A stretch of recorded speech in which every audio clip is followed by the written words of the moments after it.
Live from beautiful downtown Bastrop, it's time for the Stage Select, starring Julian Titus and Justin Ham.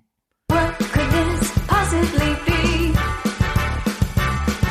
Seems a lot like a podcast. Wonder what specifically. Talking about video games. With your hosts, you're in good hands. Not more of the same. Now we'll jump right in. So expect the unexpected and more. Now we'll get groovin'. There ain't always gonna walk through the door. They just might be some strategy in this chest. Having fun with a special guest. Time for Stage Select. And here are your hosts, Julian Titus and Justin Ham.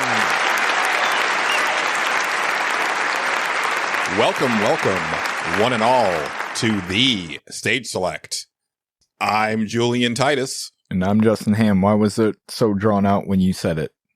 I was giving you time to finish. Oh, finish drinking. your water. Oh, yeah, it was fine. Yeah, your our family water. Yeah, Just our family make sure. water is not sponsored. No, It could be. but call us. Yeah. Actually, don't. I don't. No sponsorships on this podcast.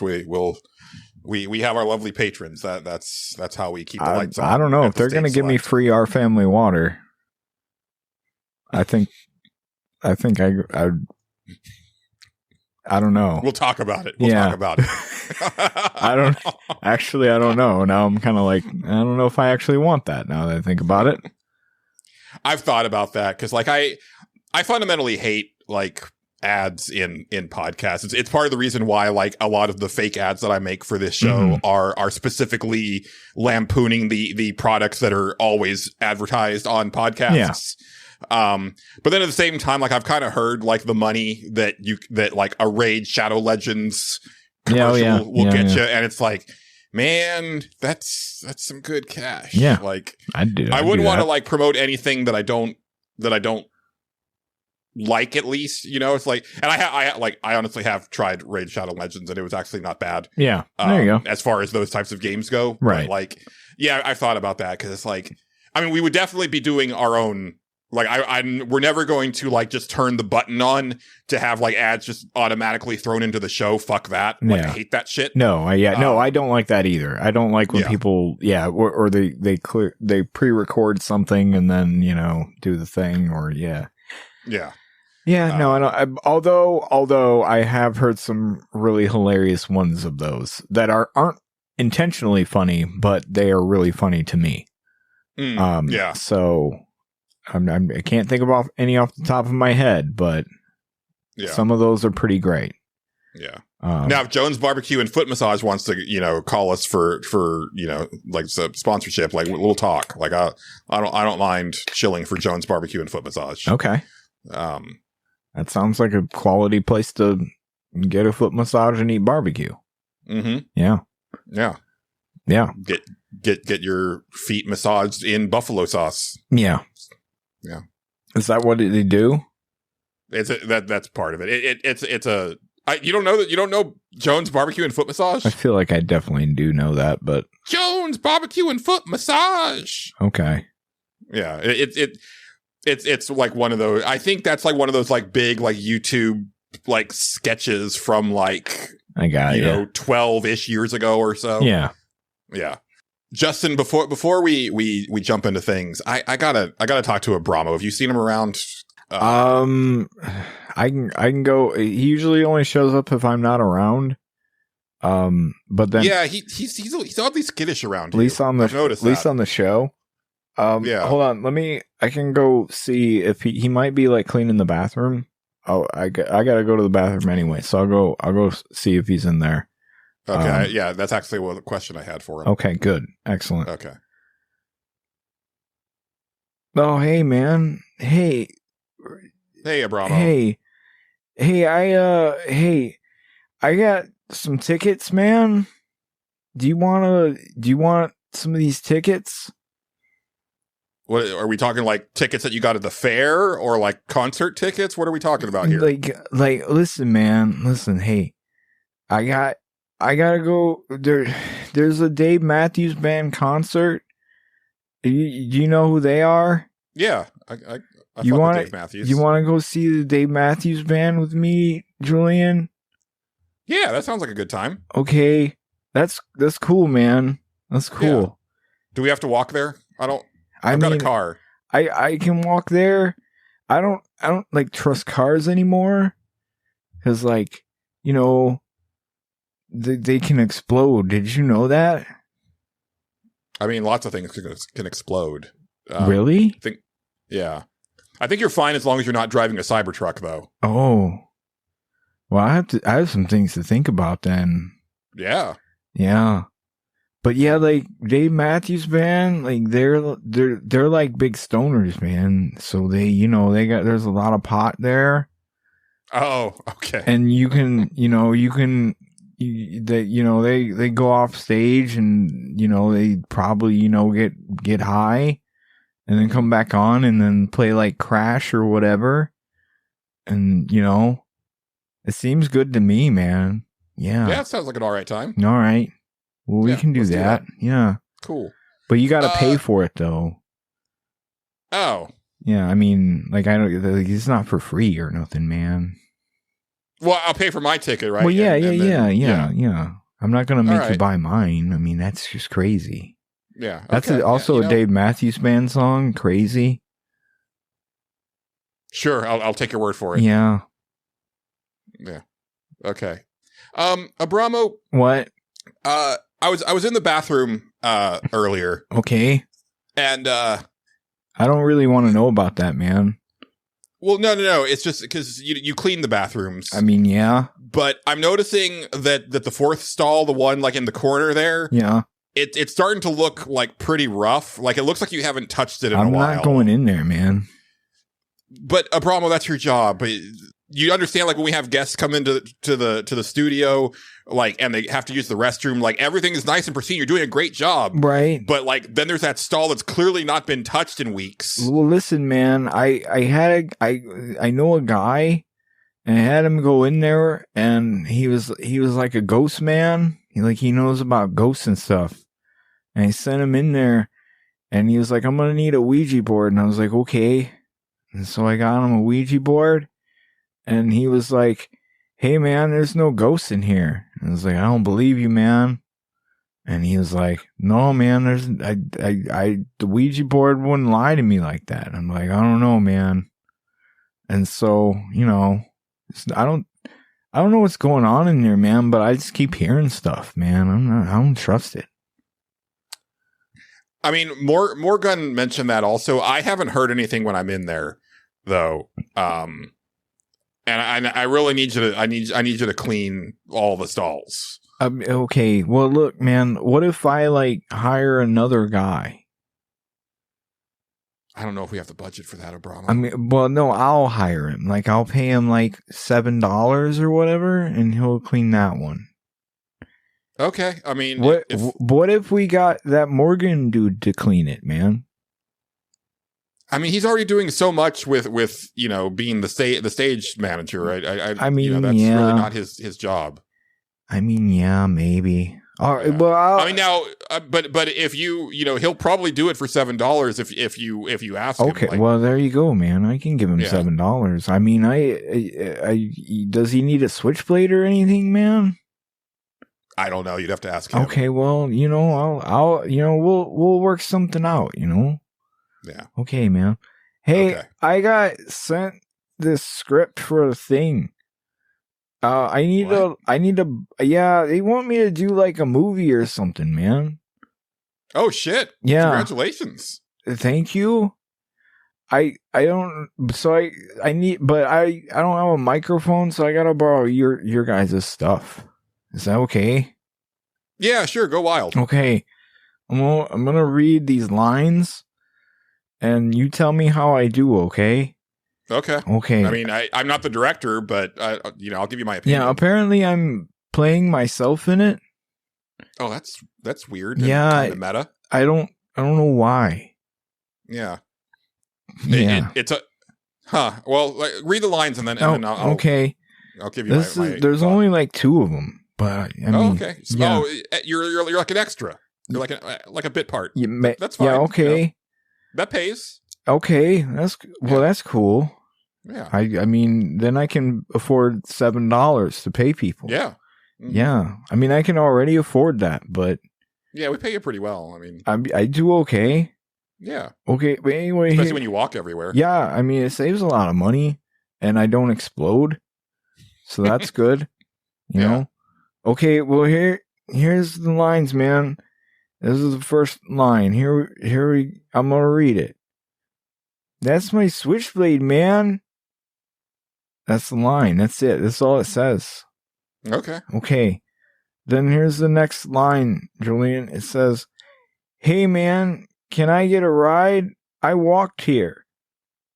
Which, I mean, yeah, I mean, I wouldn't want to ride. I just said, you know, it doesn't make any sense, you know. Yeah. Well, you know, it's not, I mean, but it's a movie, right? So, like, movie isn't necessarily reality. Well, I have to, like, talk to the director about that because, you know, it's not really, you know, I wouldn't do that. I would just be like, "Hey, man, I'm just going to walk home now." And they'd be like, "Okay." Yeah. I think the director was thinking it more in terms of, like, it's not like the real you. It's like a movie version of you. And it would just be kind of a funny callback like I'm to playing stuff. like Donald Duck or something.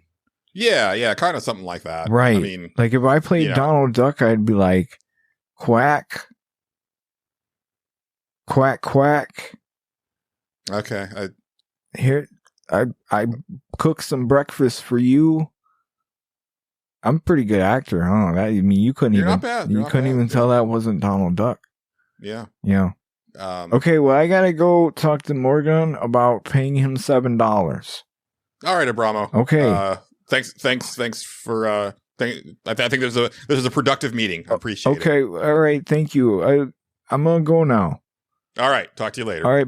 Hey, don't forget about the Dave Matthews tickets. Okay. No. Yeah. That sounds fun. Okay. We'll all right. Goodbye. Yeah. Bye. Hey, man. Hey, did you find Abramo? Because I couldn't find him. I didn't know where. Oh yeah, no, he just left. Oh, all right. Well, yeah. See how that works. It's weird. Yeah, you didn't. Everything fine over in the bathroom? Yeah, it's fine. Everything good? Yeah, everything seems pretty clean. I don't. Okay. Yeah. Well, I mean, Forstall's getting a little grody, but we're working it out. Yeah, I don't know. I don't go in there. Ever since I got warned about it, why don't we just put a sign up? There's nothing wrong with it, man. He just needs to clean it. Like it's fine. I don't know, man. There's like two people saying there's something wrong with it. Maybe we just put a sign up, Julian. That's all I'm saying. Let's talk again if a third person says okay, all right. If a third person says a thing, well, you know, yeah. First time is a fluke. Second time is a coincidence. Third time you got a pattern, or it's a charm. One of the two. I don't know. Yeah. Impossible to know. Oh man. Yeah. We welcomed you. Yeah, you're here. Yeah, everybody's here. Yeah. Maybe. I guess I should say just show announcement.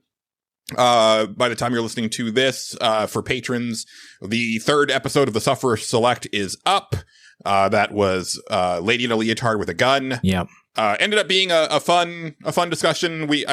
I think we were worried that we weren't going to have enough to really like talk about because there's not much in that game. But we, you know, we're old hat at this. We know what to do. We can stretch the topic out for sure. Yeah.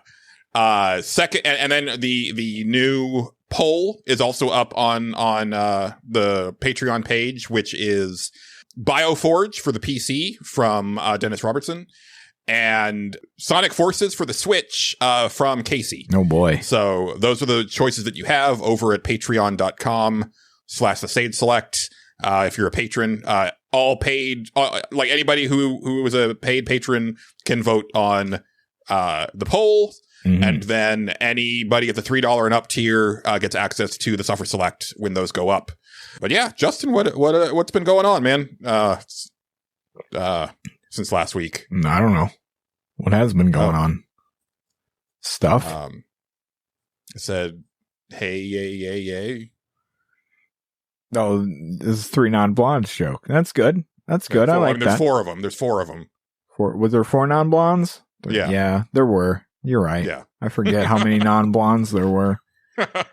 There's too many, I'll tell you that much. There's the title. That's Yeah. There we go. Forget how many non-blondes there were. That's a good title. I like it. Nailed it in one. All right. Well, what have I been up to? I haven't been up to too much. So yeah, we'll see how long of an episode this is. I've been playing The Sims still. That's been fine. I don't even know what else to say about it. I guess I did put some of my mods back on. Not all of them, but some of them. So that's been, because I got through the stream and I was like, I do miss some of these things that I used to have on. I'm gonna go get some of that stuff. And so that's been fine. What the hell was I doing in that game? I did stream it. I did do the Stranger Bow stuff, which I'd never seen before. Well, I've seen some of it, but not all of it. And it's fine. It's a Sims thing that you can do. What else in The Sims? There ain't really much to talk about in the goddamn Sims 4. I mean, I keep getting a weird glitch that happens where if I try to go to some place, and apparently this is with the newest update, it started happening to people, and I was having it before I even downloaded mods or anything like that, where sometimes you'll go to some place and the game will just go, we can't load it. So you're going to have to restart the game. And it's like, well, Sims does not have an autosave feature, and my last save was probably like 2 hours ago. So it doesn't have an autosave feature? It does not have an autosave feature. Not even like beginning of the day? Like, nope. That's crazy. Nope. So what the fix for it is basically just don't load anything or try to do anything weird. You just go and start like on a different lot and just play it out for like a day, and eventually you can load wherever you were and it'll be fine. But you have to kind of let it play out for a little bit. It's more of a pain in the ass for a little bit than anything. Sometimes I'm like, I could probably use the change up anyway, so it's fine. And it's pretty rare when it happens. Like it almost feels like it has to be a perfect storm for it to take place, but it still Perfect does. Storm Gaming YouTube channel. Go check out Joey and Vito. Well, there you go. Sorry, couldn't help it. That's fine. Yeah. But yeah, that's Sims 4. Not really much going on other than that. I do have a question for you. Okay, go ahead. I may have asked you this like on Nerds Without Pants, like towards the end of our run, but your answer could have changed since then. Yeah. So I'll ask it again anyway, if I did. What, if anything, would you want from a Sims 5? Like what could they do? Or is it more of just like you would just want like maybe some of the quality of life mods that you've gotten over the years? A lot of that stuff for the most part. I think that right now they rely on so if you watch that stream, you'll notice like every time you have to go to a new area, it requires a loading screen because of how they did it. That didn't used to be the case. Like in Sims 3, you could just, it was almost like open world. You could just walk down the street, go to a different place, and you were there. This one, it does like the rabbit holes thing. Or that's not really what it's called. Rabbit holes are when you leave the lot and it does a little loading screen. I don't even know. But anyway, you go to a different lot. It takes a loading time, and then you're at that lot. But you can like click on other lots from there. But it's still, you have to. It's stupid. Yeah, I wish it would. I understand it'd probably be intensive to a system to do that. So I don't know. I think that's what they were going for. Yeah, I wonder about that. And, and, you know, I do too. Because we are still, you know, this generation will forever go down in history as like the failure to launch generation, because like we're still kind of spinning up, even though now you're starting to get the rumors of like the next generation because it's about that time. But like, you know, I was thinking about like, we still haven't really seen like the fact that like these consoles are built with solid state drives, like actually factoring into game design, all that a little bit, right? Yeah. But because I was thinking like, okay, yeah, like a Sims 5, you know, we were talking about Grand Theft Auto on that Suffer Select episode, and like I was sometimes I'll think about GTA 5 and how kind of amazing it, and I don't know how they did this, where you do like when you would switch between the characters, it would do that massive zoom out and then zoom in with no loading screen on like an Xbox 360. Yeah. I don't know how they were doing that either. Yeah, it's kind of amazing when you stop to think about it. And I'm thinking like, for like a Sims game, like I would want something like that, right? That would be great. It's like, it is a very big world, and as they add expansions, it just adds on to said world. But then when you switch around to the places, it's like this like big zoom out to like almost like a Google like Maps view, and then a big then I zoom into the new thing, and it's all seamless. Like I'd be impressed. Yeah, the perfect Sims game. Like a lot of people like 3. 3 is like the fan favorite for the most part. I've played 3 a little bit, and like back in the day, and I remember liking it quite a bit. I've tried to go back to it since, and like I think it would, in order for me to like really enjoy it now, I'd have to do a lot of like modding work to it, because it very much looks like a game from 2009. Right. And it kind of, it shows its age a lot. I mean, The Sims 4 is 2014, and it shows its age a lot. So, you know, they're like that game. It's weird. I almost think it has so much dumb shit going on, and they've kind of through every expansion, like changed just enough shit to make it, I don't know. There's a lot going on at all times. Like it's just base game. Well, not base game. I have all the bullshit. Like all of it, just fucking all of it. We'll just say that. It was kind of impressive on that stream. Yeah, just fucking all of it. And because I bought it slowly over time. Like a new thing would come out and be like, okay, I'll go back in and for like these couple expansions that came out, and all right, and I'll play those. But like when I'm playing it in the setup I have now, like every now and then, like it won't even be doing anything, and I'll just hear my PC just start spinning up. And then all of a sudden, like an event will happen, and I'm like, oh man, there's just so much shit going on in the background, because they have all these people walking around and shit like that, and all this stuff popping in and stuff. So it's tough, like so that, which makes me wonder, like maybe that would be too intensive for something that has so many weird things going on at all times and spinning up random events and shit like that. I don't know. It's tough to say. Yeah, but I would love. I can tell you my ideal DLC that I would love for The Sims, like my ideal thing that I wish they would put in The Sims, like just because I think it would be great. They have one where you can be an actor, and that's kind of fun and stupid.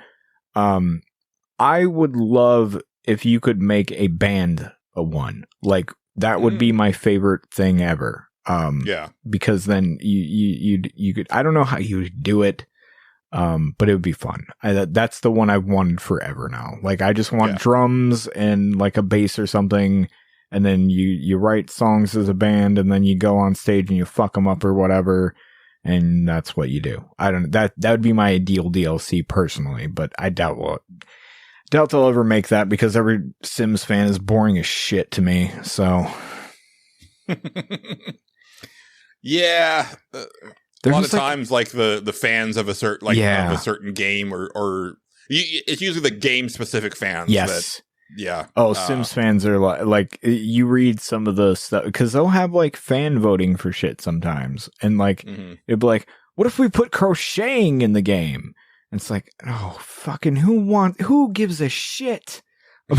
Who cares? And it'll win, and you're like, oh my god, okay, all right, I'm never gonna get anything cool. Or it'll be like so far out of left field, and I'll be like, why would anybody really want that? I don't know. It's weird. That's The Sims 4. It's still around. You can still play it. It's a video game. I'm trying to think if I mess with anything else in that game, but not really. The other thing I've been doing though is much more interesting and new. And that is, I did start playing Minds Beneath Us, which is how to explain what fucking genre this is. It's like a story genre thing where you kind of, almost like Until Then or something like that, where you're walking side scrolling for the most part, and then you talk to people, you have conversations. Most of it's that. There is a weird combat system, but it's mostly just like the time slows down and you press the button that it tells you to, and then you do that. But you can move in it. It's really weird. I don't know how to explain the combat. No, like picking up items or anything like that, like a point and click adventure. There is a little bit of point and click adventure stuff going in there. Like you have a cursor that you can move with like the right stick. It'll kind of act as a cursor, and you can highlight over things and see what they do. And every now and then there's stuff you can find here and there, but most of it's conversation based. Okay. I'm totally cool with that. Oh yeah. Yeah. Like I said, there is a little bit of point and click stuff, but most of it's is you talking to people. So one thing I will say is I remember I played the demo on stream a while back. And that is the intro of the game. That is so if you pick up that game, you play through that whole thing again, which I was kind of like, all right, that's just kind of how that's going to work. I was at the same time, I was like, well, let's see if I can do anything different. And I kind of could, like, there was different outcomes here and there. I don't know if any of that stuff will come up or be worth having done or anything like that, but there were different outcomes that could happen.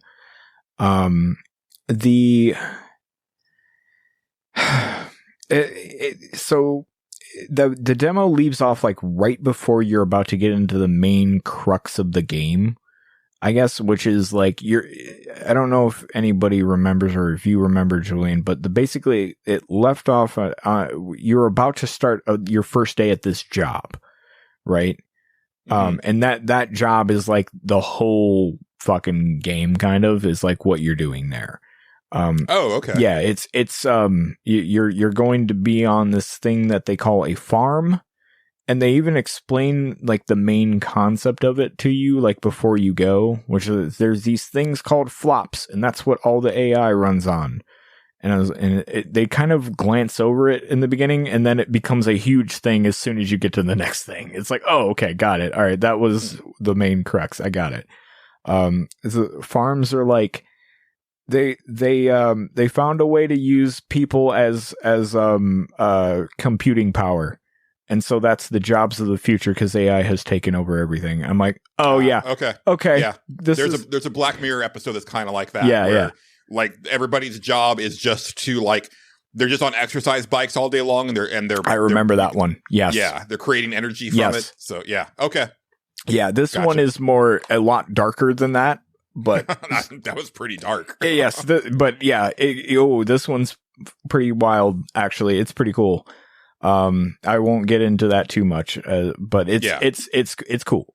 The world that they've created is it's pretty much like cyberpunk. It's cyberpunk as fuck, but they almost a little bit maybe more realistic cyberpunk, where like global warming was definitely a thing and it has happened. So now all the cities are, we didn't stop it. So, hey, now all the cities are elevated and they have suspension systems that are slowly going up.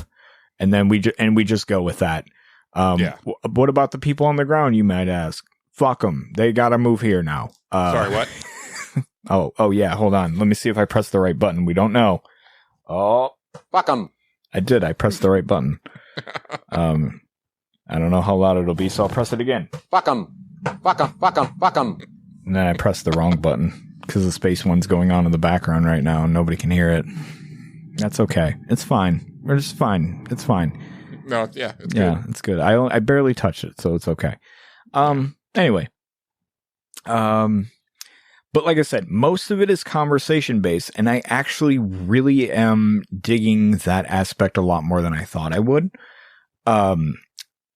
Although I love a conconversation based game. Yeah, I mean, I don't know why you. I don't even know why I put it like that, but I guess. Well, I will say that because when you played the demo, like you did remark that like it felt like it was like it probably needed like another like translation pass. Yeah. Type of thing. And every now and then you notice stuff like that in there, but not. It's not bad. It's definitely not bad. The thing I guess why I said that I was jumping ahead in my brain as to the thing I didn't expect from it, which was they kind of are doing like a factions thing. Like you get to work and it's like, okay, we're going to introduce you. So you're going to go work for this division and you're going to learn everything about them and how they operate and what they do. And you're basically trying to get a job there. And then the next day, and they tell you this up front, and then we're trying something new with you. The next day, you're going to go, after that, you're going to go do this other thing. And then, but the entire first day while you're there, you hear about the other people complaining about the other place that you're about to go. And then you go to the other place and see, and then the other people are complaining about the other. And it's a whole, so it's like they're both against each other. And I'm like, This is kind of actually kind of cool. I like that. The conversations are really good too. Like, there's, so you have to pick the people that go, the job you get is you're picking the people to go into be computers, basically, to give all this computer power. And there's certain criteria. It almost becomes Cyberpunk Papers, Please for a little bit, where like, you have to determine, is this person healthy enough to do this? Well, this person showed up and they were like 80 something years old. Absolutely not. They cannot do that. Or hey, does this person have something going on like in the immediate future? It's probably not a great idea, as this causes all sorts of crazy side effects and shit. But AI controls everything, so nobody has a job, so they are desperate to do this job. Gotcha. It's interesting, and how one side feels like they're doing a really good thing, and one side is like, yeah, this is actually terrible. It's pretty fascinating. I'm like 9 hours in so far, and now like kind of the other shoe has dropped on the game, and that's pretty cool. And I won't spoil any of that stuff. But it's neat. It's really good so far.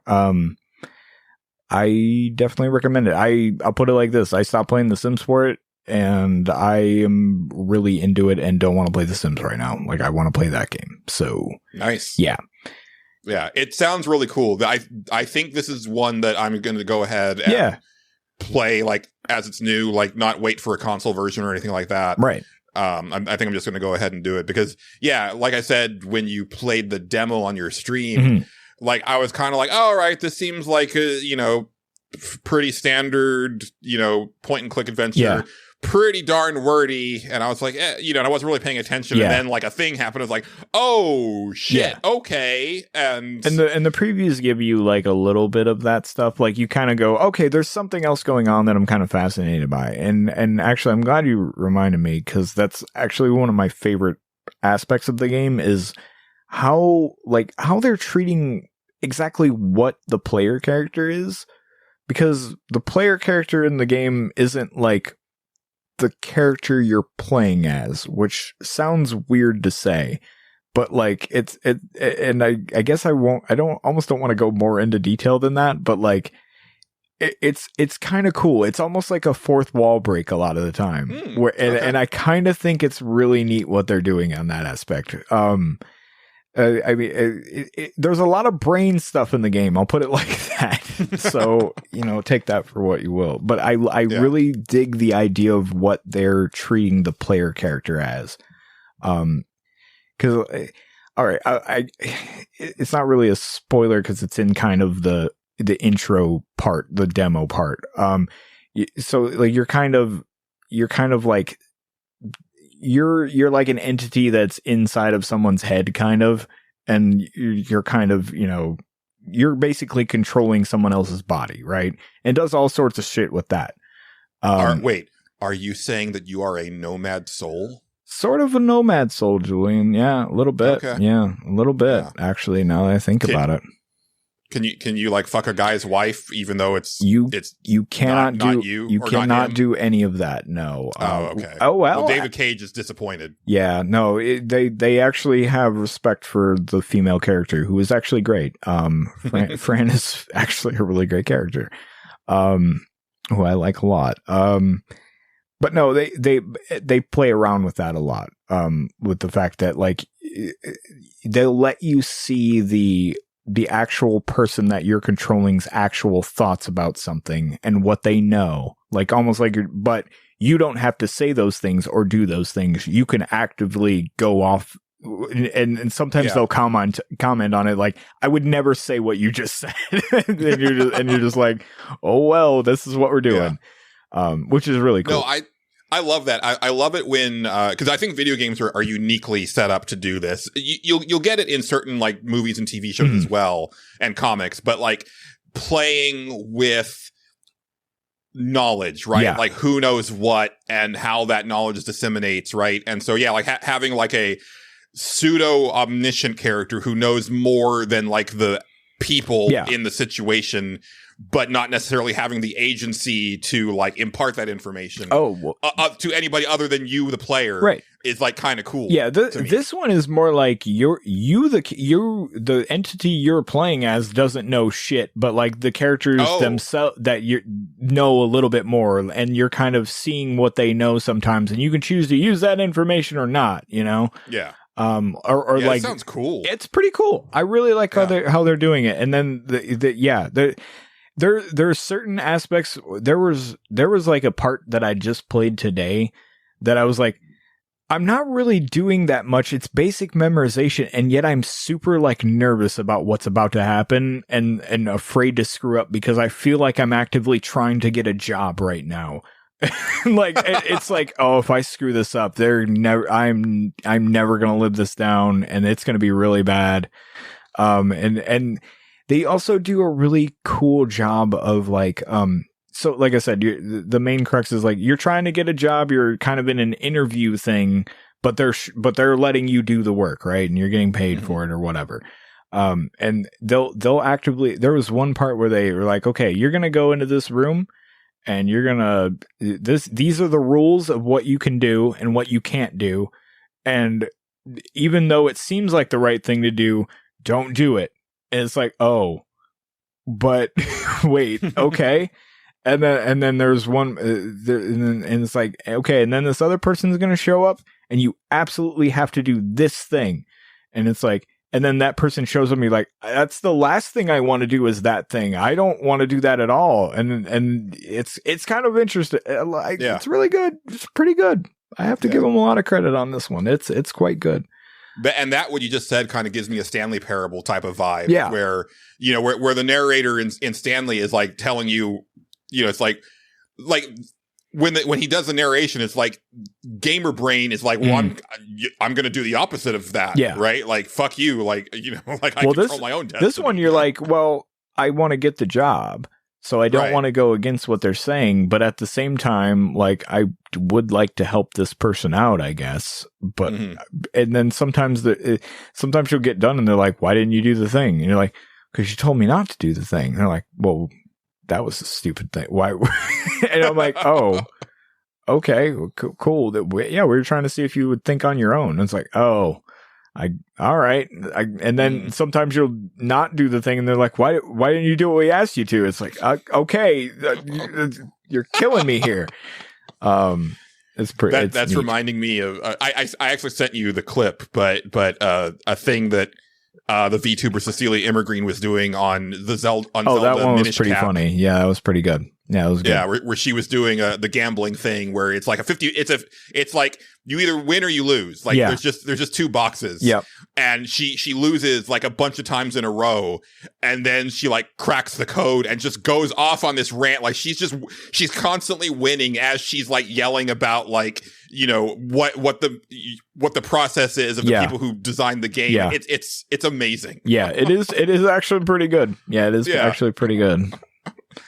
She made like 50,000 off of super chat messages in the month of July, like her first month having like being monetized on YouTube. Interesting. Like that's insane. Yeah. Like interesting. She's my favorite one from the new group, and clearly she's everybody's favorite one from the new group. Yeah, I believe it. Yeah. But if I could get any VTuber on the show, I would want it to be her, because her whole thing is so much our whole thing. Like she's so much about committing to the bit and like, you know, immersion and coming up with like just dumb, like she will just go into routines like so effortlessly. It's awesome. Right. But yeah, mine's Beneath Us. This is pretty cool. Yeah. I think I'm a little over halfway through it now. Okay, I was wondering about that. I'm not sure how long it is. I'll have to get back to you. Do you recall how much it was? That's a good question. I can find that out really quick here. Let's see. Let's go to the old store page. It is $17.99 as of this recording. Oh, perfect. Yeah, it's $20 full price. So yeah, okay. Yeah, not too bad. Yeah, it's pretty cool so far. Really digging it, and I cannot wait to play it, the rest of it, over this weekend. Nice. Yeah. All right. That's really all I've done. Okay. Yeah. Fair.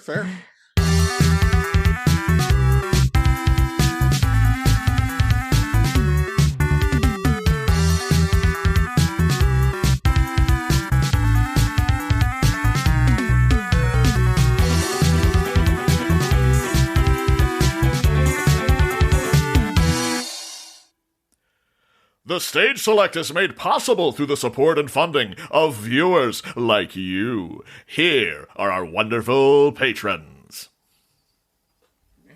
Well, Justin, before we get into my stuff, okay. Let's go ahead and thank our patrons a little bit earlier in the show this week. Sure. We appreciate all of our wonderful patrons, but every week we like to thank our executive producer tier. And this week, we have a new executive producer. All right. Big Baker. All right. Thank you so much. That is actually a person that I know in real life. Oh. It's a friend that I have not talked to in a very long time. Oh, fantastic. Yeah, thank you. I was a couple things I was shocked at. One, I was shocked to see the name okay. Come up in the Patreon. Two, I was shocked to see it at the executive producer tier. Yeah. And then three, I was like, oh, well, maybe like she's just like being nice and she's just like, you know, going to throw a couple bucks our way for a couple months and then peace out. She's like, you know, it was like, she's not listening to the episode. And then like she's in the Discord. She's like, oh, catching up on episodes, blah, blah, blah. And I'm like, oh shit. That's okay. Cool. Well, you know, thank you. Very cool. It's good to see you. Yeah. So yeah. I believe they even followed me on the Twitch. Oh, cool. Yeah. Very cool. I think. It told me that anyway. Also, we have Bookie. We have Casey Curran. We have David Portnov. We have Dennis Robertson. We have Eric Peacock. We have Xrian. We have Joel Thoman. We have Matt Jorgensen. We have Philip P.K. Becker. We have Stephen Lobo. And we have Xavier Krager. Yes. Thank you very much to our executive producers. And thank you to all of everybody on Patreon. Really, it means a lot. And, you know, if you're curious about it, but not ready to like commit to it, like consider just going over to Patreon and like joining the free feed, like just to kind of see like what goes on over there. And, you know, then check it out later on if you want. I got American Express card. Visa. Yeah. Thank you, Justin. I almost forgot. Yeah, no, I didn't. I was just waiting for the right opportunity, you know? Yeah. The mirth on your face when you get to press your buttons. I love it, man. It's great. All right. Well, okay. Actually, one thing before I get into like my week. Okay. One thing. Just wanted to like address something from last week. You weren't here. I was actually talking to Sherwin Williams about this, so I know you weren't here for this part of the conversation. Mm-hmm. But we were talking about the Olympics, like the pistol competition from the Olympics. You know, there was that the guy that kind of took the internet by storm, the like 50-ish guy from I think he's from Turkey. Yes. Who just looks like a stone cold assassin. Yeah. I'd only seen pictures of him on Twitter. Right. And so finally I was like, oh, you know what? Let me go ahead and like watch a video of this guy doing his thing. Yeah. And what a sham, dude. It's the pistol competition is so lame, Justin. Yeah. They're fucking light guns. they're not real pistols. Are they light guns or are they air compressor, compressed air guns? That's what I always got the impression that. Oh, I don't know. They looked like light guns to me because like the thing that they were, well, at least the way it looked on the presentation I was watching was it looked like they were shooting at like a screen that was registering like interesting, the light from the gun. That's how I perceived it. It could be. The impression that I got was that they were compressed air guns. Like they're not a full blown like actual pistol or whatever. Yeah. But it's like a compressed air thing that shoots a thing. Either way, like I felt ripped off. Like you can't even tell when they fired the gun other than seeing like the indicator on like the right. Yeah, the target. Yeah. There's no recoil. There's no anything like that. It's like just give him real pistols and blanks. Come on, like what are we even doing here? Well, you can't. It couldn't be a blank, then it wouldn't leave a bullet thing or whatever. Oh, does it? Oh, okay. Yeah, a blank doesn't shoot a bullet. I thought it fired like just like the case, like empty casing that doesn't actually. You're thinking of that'll fly out of the side of it. Gotcha. Yeah, okay. You're thinking of how Brandon Lee died, which was an accident where there was like just enough left in a blank and it flew out and hit him in the chest and killed him or whatever. Oh, I always thought it was just a live round that was in there on accident, like the one that died on that Alec Baldwin movie a couple years ago. No, Brendan Lee's was like a legit accident where like it was just a bad blank or something like that. If I remember correctly, if anybody's out there and like, no, that's totally wrong. I'm sorry. This is how I remember it. Please correct me in the Discord or whatever. But yeah, like if I remember right, it was just like a freak accident that happened. Like there was just enough. I want to say it was like a plastic piece or something just came out and hit him just in the right spot and fucked him up. But yeah, well, either way, like, yeah, yes. Because, you know, I don't really give a shit about the Olympics, but like seeing this dude who looks like an actual assassin, like he looks like Agent 47 with a wig that just like showed up and had to do this thing to get closer to his target. Right. But also I'm kind of like with Wooly and Pat, where I'm like, I don't want the real Olympics. I want the freak Olympics where like everybody's juiced up and like, let's also just do blood sports in there. Why not? Like that's more the Pat take, but yes. Yeah. Like fuck them shooting the targets. Let's do pistols at dawn. Yeah. Like I believe dueling was a sport was an Olympic sport at some time. I'm not surprised. Yeah. I mean, like they used to like the senators in Congress used to or in the Senate used to duel. Yeah. And it's like, yeah, maybe we should just bring that back and thin that herd out a bit. Right. Well, hard to say. Yeah. But yeah. So yeah, as far as my week, haven't done a lot new to talk about. I played more of that collection and I couldn't remember the name when I was talking to you about it last week. Yeah. It's and I did put an editor's note in there. But once again, it's 8-Bit Adventure Anthology Volume 1. Oh, right. Yeah. Now, I don't know if there's a Volume 2. I also don't know what that would entail because I feel that these are the 3 adventure games that were on the Nintendo, unless, I mean, there's like King's Quest 5, but that's like a completely different company. Yeah. You know, that's Sierra, which I think is actually, I mean, that's Microsoft owns that now, so that would yes, they do. Here. Yeah. But I played more Shadowgate because I was determined. Like, this game stumped me so much as a kid, Justin, and like I was like, surely I can get through this now. Like, I've played so many games since then. Right. I've also just like I'm smarter now. Like I've seen more things. Blah blah blah. I'm too stupid for Shadowgate. Yeah, I am just straight up too stupid for Shadowgate, Justin. Yeah. Excuse me. I looked up a walkthrough on YouTube, like a no commentary walkthrough. I think you mentioned that last time, if I remember. Yeah, right. Yeah. And I kept using it because I was like, basically, I would like get to the next screen, try stuff, and then nothing would work. And I'm like, well, fuck. Let me go back to the walkthrough and then like see something. I was like, there's no way that I ever would have figured that out. And right.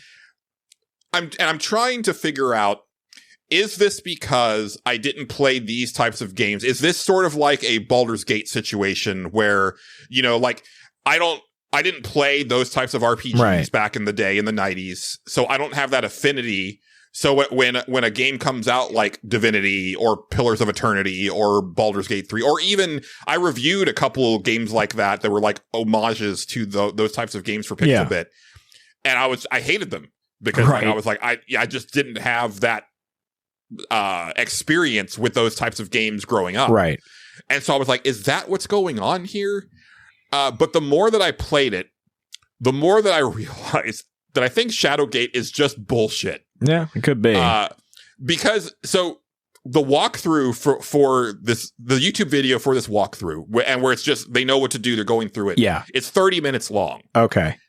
The other thing that I realized, and this is baked into the game, this is how it always was. Yeah. Is you basically have a timer. Oh. Because you'll pick up torches and they're consumable items. And if both of your torches run out, you like the lights go out, you stumble around, and then you die. Oh, okay. And so the game was designed to be like you're going to have to keep going and get a little bit further every time because you're eventually going to run out of torches because you're going to be like wondering where to go next or what to do next. But then the next time, well, now I know how to do X, Y, and Z. Yeah. You know, or I know how to do A, B, and C. So I'll do that real fast and then try to figure out X, Y, and Z and get like a little further every time. So I think it was just a game that they knew that there wasn't very much content in this cartridge to warrant, it being like $50 or whatever. And so they did this to like purposefully pad it out to, make it to where you basically have to keep doing it. Yep. And some of the solutions are just nonsensical. They're not quite rubber chicken with a pulley in the middle. Okay. Nonsensical. Like that's the most obvious one of those types of solutions that's infamous. But it's up there. Yeah. And I think it's also like, if anything, my years of knowledge of games beyond Shadowgate actually hurt me. Yeah. Because I'm like, well, this is an NES game. There's no way that like this item could be used more than once, because so like there's one item you get, it's this sphere that when you examine it, it's extremely cold. Okay. And I'm like, oh, okay, I need to drop this in that pond where there's a skeleton holding up a key, and then I can walk across and get the key. Right. So I drop the sphere in the pond. Sure enough, it freezes it over. I get the key, and I'm like, cool. And then I go a little bit further, and I'm like, now what do I do? Yeah. Well, it turns out that you can actually go back, and I forget what it is. You use your torch near the sphere, and it melts the ice just enough to make the sphere float up to the surface, and then it refreezes, but now you can grab the sphere out of the pond again. And it's like, there's no way that I would have figured that that's a thing that you could do on the NES. Now, maybe on a game that was made in 2024, I might think along those lines. Right. But not a game from, I think this game was like 87, 89, something like that. Yeah, those point and clicks, they had some stuff like that where you could, Yeah. Honestly, it's so obtuse that it kind of reminds me of that weird game that the main character, the kid, is playing in Big. There's a computer game that he's kind of playing like at the beginning of the beginning of the movie, and he goes back to it a couple times, and then I think after he's big and comes back to being a kid, he actually like solves it. But that's actually a game where he had to like manually type in commands. Oh, it's like a text adventure? It's not a text adventure because there is a graphical interface. Interesting. Okay. But it's actually, and I don't know if it was supposed to be a real game or not, but it was like he would type in these various things, and the game would like not accept it or not know what to do with it or whatnot. But I remember like the solution for one of the things was like, even as a kid, I was like, there's no way I would ever figure that out. Right. And that is Shadowgate just top to bottom. So sounds like, right. I don't know if I'm going to continue with it. I am curious about checking out The Uninvited and Deja Vu because I've never looked at those games before. Yeah. And then Deja Vu, that might actually click a little bit more because that's like a detective noir setting. Yeah. Where the other two games are more fantasy style, where, with fantasy, it's like, well, all sorts of stuff can, I'll tell you one of the biggest bullshit things. And this actually, I do blame the game for. Okay. One of the first screens that you get to, there's a book on a pedestal. All right. And the book, the graphics of the book have it laid open on the pedestal. Okay. You know, like you would at a lectern, you know, like at church or something like that. Yeah. Now, obviously, when you go to grab the book, like there's a trapdoor that opens and you die. Okay. Like, duh. Like that's the most obvious thing, right? Yeah. The solution for that room is to open the book, and then you find that there's like a hollowed out part of the book that has a key in it. Mm-hmm. But the graphics of the book are already open. Right. So yeah. why would you think to press open on the book? Yeah. That's just, yeah. Mm. Yeah. Yeah. So. Because they only wanted to render, you know, one thing. Mm-hmm. Yeah. And I was like, basically okay, it, that's on the game. That's not on me. Yeah. That's bullshit. Yeah. Yeah, that is kind of bullshit. Yeah. I am continuing to go through until then. I was hoping to have had it finished by now to have my final thoughts, but I'm not quite there. I'm almost done. I don't really I feel like we've drawn this out for a long time, only because of me. Like you've played it in like 2 episodes of the show. Like it's taken me a lot longer to go through it. It's surprisingly lengthy. long game. Yeah, lengthy. Yeah, I remember getting through, you know, the first third of it and being like, okay, well, I'm sure the next stuff will go pretty quick here. I don't know. Yeah, I don't know how much more it has to go. And then I think I had done that like pretty early in the day, and then I was up till like 2 or 3 in the morning finishing it. Yeah. That day. So yeah, it was longer than I thought it was going to be. Good. Yeah. I am very curious to see where it ends up. Mm-hmm. And it'll be a thing where like you and I will probably talk about it off mic, but it's not something that we'll record anything about until Game of the Year. Cause again, do not want to spoil anything in this game for listeners. I definitely think that y'all should check it out.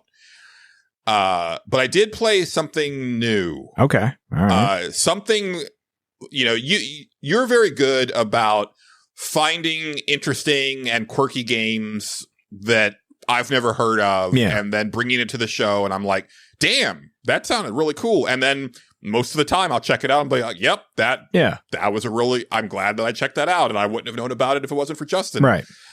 This is my time to shine. All right, cool. Because I was going through that Sony sale. They've had this like summer sale going on, and they keep putting different things up for sale and stuff like that. Right. And so I've been checking it periodically. That's how I ended up buying that 8-bit adventure thing. That's how I bought the Darksiders collection that I talked about last week, which I did. I fired up Darksiders, you know, for however many times now, and I do kind of want to like try to go through that game because like it's just so, everything about it is like speaking to me, and I don't know why I keep bouncing off of it other than it you know, I guess the template for the game is very much Zelda.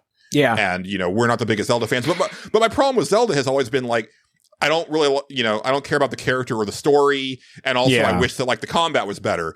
This has a character and a story and the combat's better. So it's like, it seems like it should be a slam dunk for me. I don't, you know, I don't know. But, anyway, I didn't mean to bring that up. You're fine. That's one of the things that I by all means. Sales. But yeah, I found this game, and it's one of those things where the title stood out to me, especially because of the font of the style. Okay. It is called This Bed We Made. I feel like I've heard of that. Let's see. It came out November of last year, and so that, you know, I can definitely see it just like getting lost in the Game of the Year shuffle, you know. Oh, like, this game. Yeah, I've seen this. Of course you have. Yeah. I watched somebody play through most of it. Okay. Yeah, it's pretty cool. Yes.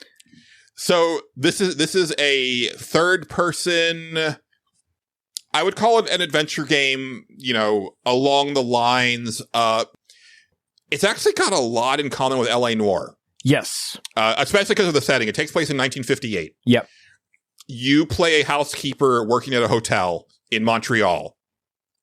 And basically you are doing your job, right? You're tending to these rooms, but she's kind of a snoop. Yes. She's not kind of, she's a major snoop. Yeah. When she's cleaning the rooms. And very quickly, like in like literally like the first few minutes of the game, she goes into someone's room who has like converted the bathroom into a dark room. Right. And when she goes into the dark room, she sees there's a bunch of photos that are being held, like they're hung up to dry. Yeah. That are of her. And they're all photos of her snooping around in people's rooms. Right. And that is kind of the forward thrust. And from there, you know, it's a very cool. You have a lot of agency in how you choose, how do you go about things. Mhm. It's going for kind of a like a choose your own adventure by way of Mass Effect. Yes. Type very of much thing. so. Yes. To the point that I really appreciated this, Justin. So there's a part you go down to the lobby for the first time in the game, and the receptionist says, "Oh, I need you to like someone knocked over a vase over there. Like I need you to clean it because, you know, the boss won't let me. Like the last time I tried to do something like that, like he reminded me of like there's a place for everybody, blah blah blah. Like he's very strict." Yeah. And she's like, "Oh," and you're like, "Okay, sure." And so you go get a mop and you go, you pick up the vase. It's got this very cool like cleaning interface with the stuff. Right. You know, you pick up the fronds of the plant, you mop up the water and whatnot. And then, you know, the next thing for me to do was to go back up to my floor. It's like, okay, well, let me go put the mop back in the you know, the janitor's closet. Mhm. So I go put back the mop. And then I'm making my way back to the elevator. I noticed a puddle in front of this door, and I was like, maybe I should go back and like mop that up. But I'm like, well, I'm already here. And like, it would have told me like if I needed to do this. And so I hit the button for the elevator. It starts a cutscene. And one of the other characters, like he asks you to hold the elevator, and he's like kind of limping, and you're like, what's wrong? He's like, oh, there was like a puddle there and I slipped and fell. Oh, whoops. Yeah. And I actually got a trophy for that. That's fun. But the game is very much like that. Like it's definitely taking into account your actions or your lack of action for certain things. Yeah. There's some major, like there's actually a major decision you make very early on, basically like who do you want to confide in? And yeah, that's the part like, I remember is like, who are you going to actually kind of give information to or trust, basically? Because you, if I remember, aren't you kind of lying to somebody else depending on how it goes? I can't remember exactly how it went. So, it's well, been I'm a not while. finished with it. You choose basically who your confidant is, and that person ends up becoming like the person that you're talking to as you're like trying to unravel the mystery of what's going on with these certain guests. Right. And they're helping you out. And I can imagine that the story is very different because they're different roles in the hotel. So I can imagine that would be different. There's also like a romance mechanic, so you can actually I remember that. Yeah, flirt with the person that's your confidant. One's a woman, one's a man. Yeah. So, you know, which, you know, hey, controversial stuff for 1958. Right. And so there's that, but yeah, so there's parts where you can lie to like certain people, and you could get caught in a lie. And I actually got a trophy for my confidant taking the fall for me. Okay. Because like the boss caught me in a lie, and you know, like my confidant was like, "Oh no, it's my fault," blah blah blah, and you know, like just it's cool. Like it's a short. I can tell it's a short game. Like I've only played it for a couple hours, and it says I'm like 60% through the story. But it seems like a game where you can play through it multiple times with like different outcomes and stuff like that. I am loving the vibes. It nails the 50s aesthetic. Yes. And, you know, like very cool attention to detail. It's one of those games where there's a lot of stuff to like pick up and look at, even though it's not like important to what's going on. But it's like, yeah, let's look at the room service menu for this hotel in 1958. It's like, God damn, that sandwich is $1.25. Yeah. Like, you know, just stuff like that. And, I would say, and I think, you know, it's got a good look to it. I think it's got good voice acting. Like, the lady that works the receptionist desk, like she's got a very good, like old Hollywood demeanor to, like both in character design, but also just in like her voice line delivery. Yeah. I think my biggest complaint, and it's not everywhere, but it's there enough to bother me and take me out of it, is there's just enough area inappropriate dialogue and or text. Okay. so like one of the things, because she keeps a journal, like your character, right? It kind of keeps track of all your stuff. And there's one part where I think she's talking about a character or something, and then at the end of it says something like jealous much. Oh. And I'm like, nobody said that in 1950. Yeah. And there's a part where one of the characters is talking to her and she's like, yeah, no, blah, blah, blah. And it's like, nobody said yeah, no back then. Right. Little things like that, right? Right. It's super minor, but I grew up watching like old movies with my mom and stuff like that. And I'm very big on that era. So like it definitely stands out for me. Yeah. Makes sense.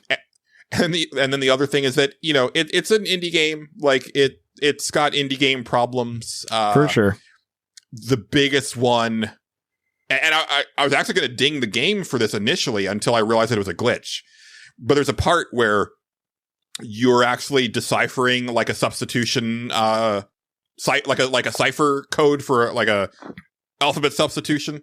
I feel like I remember that. Yeah, where you're finding this character's like they like to doodle on things, and they doodle with like their actual code letters. So by seeing a lot of their different doodles on different documents or different things, you can kind of piece together a lot of the substitution alphabet, right? But not all of it, right? You have to figure out the rest of it on your own. Yeah. I figured out the note that I was trying to decipher. Like I put in everything, and nothing happened, and I was like, seriously? And like I was still getting the message that said, look around, like snoop around to find all of the like the symbols. Yeah. And I'm like, you're not gonna give me credit for figuring it out on my own? Are you serious? And I was combing. It's not a big. There's not very many rooms on your floor, Justin. Right? Like there's not a lot of places to look. I'm going back and forth and back and forth. I'm like, maybe I need to click on every single symbol individually. Yeah. And it's still not working. I go to YouTube and I look for a walkthrough, and they did the same thing I did. I'm like, what the fuck? Yeah. And so I turned the game off. I went back to Until Then for a while. And then I was like, I wonder if that was a glitch. I wonder if I just had to reload it. Yeah. And so then I finished my Until Then session. I got to like the end of the chapter I was on. Yeah. Go back to this bed we made, load it up, re-enter the thing. Sure enough, like that did it. And I was like, okay, all right. So the game does give you the credit for it. It's just if it doesn't glitch out on you. Right. Yeah. You'll have that. Yeah. To me, it always, that game, the person I watched play it played a lot of the Nancy Drew games. And it's kind of it's kind of similar to that in a lot of aspects, where like there's a greater mystery involved, and like but it's a lot more advanced and basically better than those Nancy Drew games are for the most part. It's pretty neat, that one. Yeah, I think it's really cool. It was like $16 on sale. I think it's normally like 17. It wasn't a big discount. But yeah, I really dig everything about it.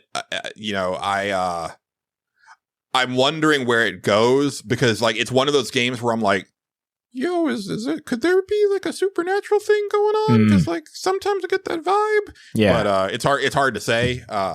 And like it's kind of neat because like someone got fired that apparently I could have stopped from getting fired if I had done this thing. And I was like, it didn't even occur to me that I could have done that. That's interesting. But I saved somebody else from getting fired because like, and there I saw, I was like, oh man, if the boss sees this, like he's going to be pissed. And this guy seems like he's pretty like a pretty good guy. So let me cover this up for him. And sure enough, like that worked. I was like, that's neat. Like, there's these neat little like, and sometimes it's like, did you even bother to go over here and look at this, right? How much of a snoop are you, the player? Yeah. Right? The character's already a snoop, but how much more are you going to make her snoop just for your own, exploration purposes? I really dig it. Yeah, that's cool. I think it's worth checking out. Again, not a short game or not a long game. No, it doesn't seem not going like to tax your brain, but pretty satisfying, and I'm curious to see how it ends. Cool. Yeah. I like I said, I watched it a long time ago. Kind of forgot all about it until I seen it. I was like, oh right, yeah, that game. I remember this one. Yeah. Oh man, I thought I was going to bring something you didn't know about. Sorry. Yeah. You're too plugged in. I guess so.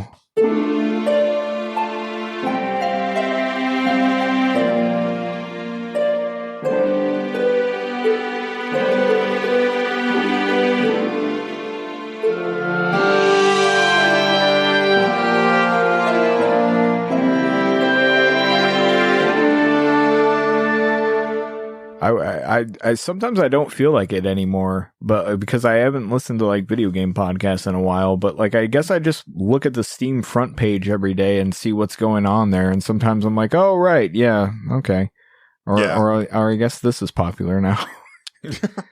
I finally caught up on my podcast from the last 6 weeks. I mean, I didn't listen to all of them. Some of them I was just like, this is gonna just have to be skipped, but. Because yeah, I had not gotten any of the video game news for that entire time. Oh yeah, me neither. That's how I get my news. Yep. So, this week probably would have been a good week for me to look at some news because we're just about done. I know. It's feeling like it might be a shorter episode here. Yeah, it's hard to say. I do have a new thing though. Yeah. Okay. So I met this person that was in I told him about the show and he had some thoughts about it, but he thought that he could come on and help the listeners. He's really big about helping people. I don't like that. I'm going to go ahead and bring him in and we'll see how this goes. Trial like this might not be, we'll see. We'll see how this goes, but okay. See. All right. So let me go get him. Okay, cool. He left. What's going on? My name is Colt Mangum. I'm a professional gamer. I'm a streamer. I'm a life coach. All right. And I'm here to help some of you losers with your game tips and tricks. I'm going to help you get better at your games, okay? Okay. It's Colt? Colt, not Mangum. Colton. Okay, just making sure. Yeah, like the gun. Man gun. Colt man gun. Mangum. Gum. I'm sorry. Yeah. Man gum. Yeah. Get it right. I don't feel like it. How you doing? I'm all right. You sure? I'm good. I'm good. I had my protein shake and those are good. I did some squats and I killed some fools on Call of Duty. It was been a real good day. Real good day. How many pull-ups can you do?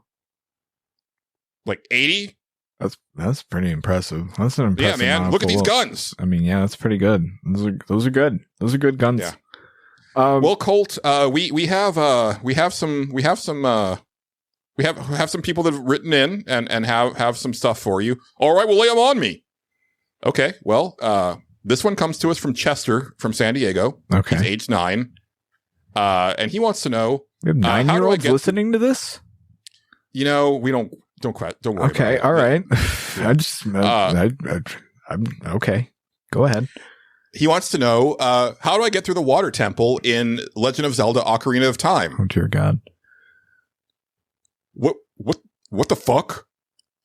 Water temple? I'll tell you how to get through the water temple. You stop playing that game and you play something real.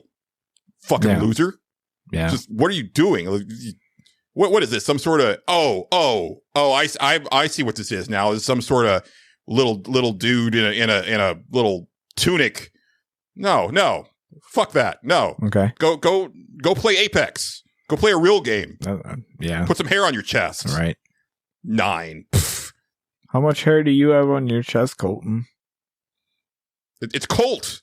It's Colt. I'm sorry, Colt. You still sounds like you put like an at the end of that. I don't like it.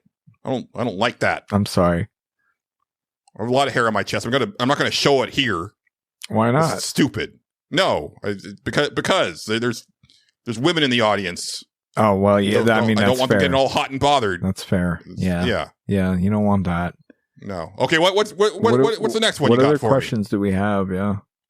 Oh well. This one comes to us from Miles from Tallahassee, age 13. He asks, "How do I go fast in Burnout Paradise?" What the fuck kind of question is that?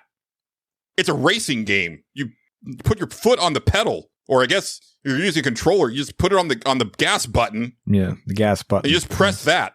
You just press that. You don't let go of it. You don't press the brake. I mean, that's for true. losers. Yeah. Losers brake. Do you just slam into the wall when you play those games? No, man. You steer. You steer. So you steer into the wall. When you play at a level like I do, you see, that's fair. You get into the zone, and you can just gun it the whole way, and you just know when to turn, and everything works out. It's great. Mhm. That's what you got to do. Mangun, how Mangum. Gunman, how many games have you beaten in your life? Every game that I've ever played, dude. But how many? I don't know. Like, that was like 10. That's pretty good amount. I mean, Yeah. that's pretty good. It's a lot of games. Yeah, that's a lot of games. Yeah. Yeah, man. Like, I know what I'm, I know like you nerds like play like a lot more than that. Yeah. But, I put thousands of hours in Counter-Strike and Call of Right. Duty and shit, Yeah. right? I'm a professional gamer. I stream that shit. I have, I do, So- I compete. And then also, I'm at the gym whenever I'm not owning noobs That's online. Fair. That's fair. So I don't have time for your Ocarina of Times and shit. Right. Yeah. No, that's fair. Okay. Have you won like any tournaments, Colton? Colt. God damn it.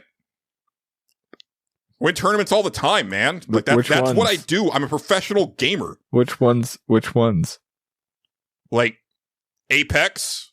I mean, said that. Yeah, but like what events though? I don't.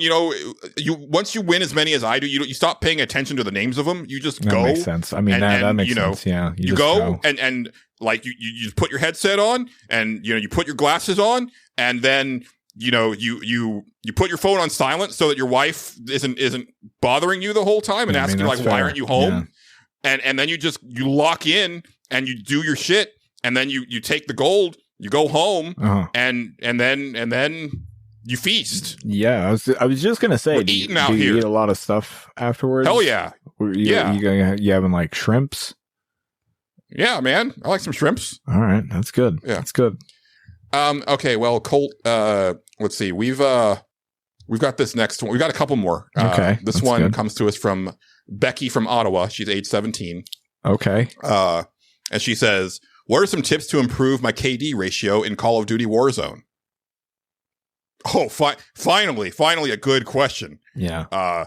And the answer, Becky from Ottawa, just fucking get good, man. Yeah. Get good. Becky. Also, you really got to get into the heads of your opponents, right? So you want to be on that headset all the time. That makes sense. Yeah. Just talking mad shit, right, all the time, right? You want to throw in as many slurs as you can. Ooh. Okay, that is key. Like that is going to get into your opponent's heads and really make them think, right? But think about what exactly about how they shouldn't step to you in the game, and it's going to rattle them, and it's going to have them hesitate for that split second where then you headshot them. I don't feel like they're stepping to you in the game. Like you get like randomly matched, right? Isn't that how that works? Well, yeah, but when you're in the match, like that because any match, there's always has to be that top of the leaderboard. You want that to be you. Well, I mean, yeah, but I mean, I guess that's part of the game. They're not really like stepping to you. They're not like challenging you outright, right? See. That's the loser's mindset. That is why you're not on my level. I mean, that's right? fair. Becky wants to get to my level, right? See, that's the thing. That's the thing about my wife was always complaining about me like really not treating our kids very well and being too harsh on them. Yeah. I'm harsh because I don't want my kids to turn out, or our kids to turn out like these kids, these losers here asking these stupid questions. Like I want our kids to handle it and get on my level. Yeah. Get on my level, Justin. That's what I'm saying. Right. Yeah. No, I hear you. What's a good kind of sandwich? Man, I'm not here for that. Like, I'm here to make people better at their video games, man. Well, I know, like, but like you gotta eat sometimes. I like a Reuben. It's good. That's good. It's good, That's good sandwich. Yeah. A lot of protein. Yeah, that's fair. That's fair. Yeah. Well, all right, Colt. Just got one last one for you. This one comes to us from Edgar from Figaro, age redacted, and he asks, "How do I get the chainsaw in Final Fantasy VI?" Oh, well, that's actually a really tough one because it's a really easy thing to miss. You want to go to the clock in Zozo, and you want to enter 6:10:50. Yeah, and that'll get you the chainsaw. Yeah. Oh well, thanks, Colt. Yeah. No problem, losers. Anytime you need me, you know where to find me. Yeah. But I'm out. Bye, Colton. It's Colt. Okay, well, Colton that Gunman is happens. pretty cool. I like him. He's a little intense. Other than his I mean, he may be racist. I don't know. But apparently it's mind games, and I'm too stupid to know that. So what are you gonna do? You never know. Yeah, it's. I met him at like an event, and he seemed cool, and like he's real upbeat. But I guess he didn't have his game face on then. Yeah, that's true. So I don't know. We'll see. They had some interesting opinions on sandwiches. I'll tell you that much. Yeah, I mean, I back him up. I like a Reuben too. Yeah, they're fine. I'm not a big corned beef fan myself, but fair enough. To each their own. Yeah. I think. Yeah, sometimes they come with pastrami, right? I feel like I usually have pastrami Reubens around here. I don't know. I don't remember. I'm not sure which one is actually like the classic. You know Reuben. what? We have the ability to look that up. Why not? Let's do it. We haven't done that all episode. Let's do that now. You're right. Like we almost made it an entire episode. Yeah. Well, that's not true. I think you did look up this bed we made. Yes, I did. I was prepared as soon as you said it. I was like, all right, I'm gonna have to look a thing up, and then I looked the thing up and was like, oh yeah, I've seen that. Yeah. What is on a Reuben? Here we go. I shouldn't have clicked on it because it already given me the quick answer. Oh no. Oh boy. Well, that's what we want, isn't it? Well, no. Now I'm on a page that's all about what you can do with Reubens. What is a Reuben sandwich? This is like the history of Reubens here. A Reuben is a grilled sandwich featuring corned beef on rye bread. The Reuben is a menu staple. Corned beef. Oh, okay. The Reuben is a menu staple in Jewish style delicatessens, but it's not technically kosher because it combines meat and cheese. So there you go. I'm going to be real with you, Justin. Yeah. It might be that I've always had it with corned beef, and I thought that was pastrami. It's possible. A traditional Reuben sandwich consists of, oh God, an ad just popped up. Oh God, would you like to send this recipe to yourself? No, thank you. I would not like to. What is on a Reuben? Traditional Reuben sandwich consists of thinly sliced corned beef, which we know, Swiss cheese, and sauerkraut on rye bread slathered with Russian or Thousand Island dressing. Yeah. How to make Reuben? Spread the dressing on one side of each side of the bread. It's a fucking sandwich. You put the stuff between no. bread. God damn it. Assemble the sandwiches. Butter the top of each sandwich. Place because you're gonna place the sandwich butter side down on the hot skillet or griddle. Butter the other side. Flip when the bottom slice is golden brown. This seems like you should have. Wait a second. Why do you have to butter? That doesn't make sense, right? Butter the top of each sandwich. Okay. Oh, but you're going to combine them? I'm confused. Yeah, it's like you make a grilled cheese sandwich, Justin. Like, you butter one side of the bread, you put that butter side down. Listen to my words, okay? Butter the top of each sandwich. Okay. All right. I get it now. AI wrote this. I got it. Butter the top of each sandwich. So they're not talking about the slices of bread. That's where I'm getting confused. Because in my opinion, you would butter them both, right? Because how are you going to butter it when it's frying? right? Are they saying that you're making 2 sandwiches and putting them together? No, they're not. That's where I kept getting lost. Like I was like, wait a second, why is butter the top of each sandwich? Assemble the sandwiches, butter the top of each sandwich. Place the sandwich butter side down on the hot skillet or griddle, right? Okay, now it says butter the other side. See what I'm saying? Yeah, no. The AI wrote this and it's shit. Flip when the bottom slice is golden brown. This is where I was like sitting here reading. I'm like, this is weird. This doesn't really make sense to me. Grill until both sides are golden brown. Great. How do you serve it? Pickle, potato chips, French fries, or one of these classic deli sides. You could get pasta salad. You could get coleslaw. You could get tomato soup. All recipes, community tips. You not a coleslaw guy? Well, no. Nah, me neither. Yeah. There was one coleslaw I used to like when I was a child, and then I stopped liking it. I don't know what happened. That's the story. Yeah.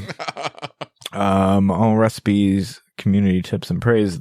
Here we go. Now we have comments on the Reuben sandwich recipe. This recipe was so good, says Sherry Lind. My family loved it, and I will definitely make it again. It was so quick and easy to make. And next, it's a sandwich.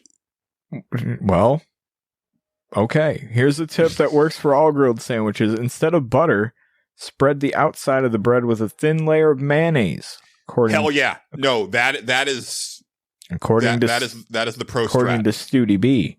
Studi B. Who the fuck is named Studi? Studie B. The B is the middle initial.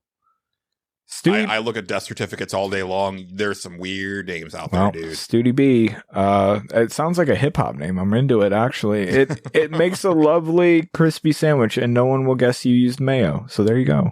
Yeah. That is how I make all of my grilled cheese is mayo. And then or egg sandwiches. That makes sense. These sandwiches were super easy to make, says Mindy Holly Thornton, who has 3 names for it. It's like 2 names, a nickname, and then the full name. Tasted just as good, if not better, than at a restaurant. She tried to murder somebody. That's fair. Yeah, they all have 3 names. Oh, we even have the ingredients here: 8 slices of rye bread, half a cup of Thousand Island dressing, 8 slices. 8 slices. Yeah, I know. I'm kind of thinking that myself. This is apparently. Are you making 4 sandwiches? I don't. Apparently, no. You're making. Yeah, no, you are making 4 sandwiches. Why would they do it the recipe like that? Just make enough. I don't know. Yeah. Should we look up any moral recipes? No, we're here. There's dinners. Look, there's 1 pot meals. No, Justin, I want to stop this. I mean, I could do this all day. This is I can, and I would.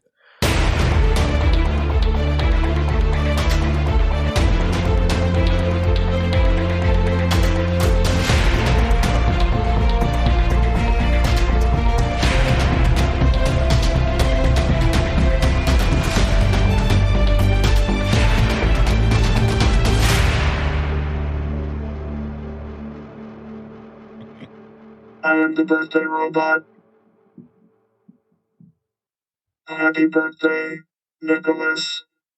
Your dedication to the craft of freestyle rollerblading is truly the wind beneath our wings.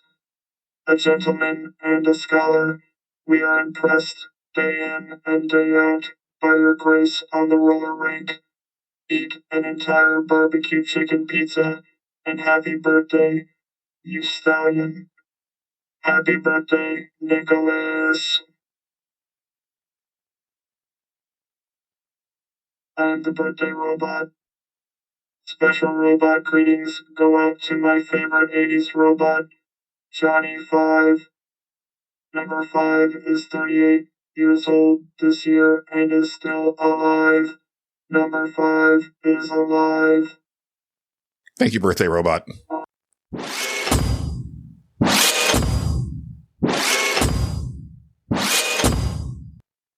I am the birthday robot's father, Anthony.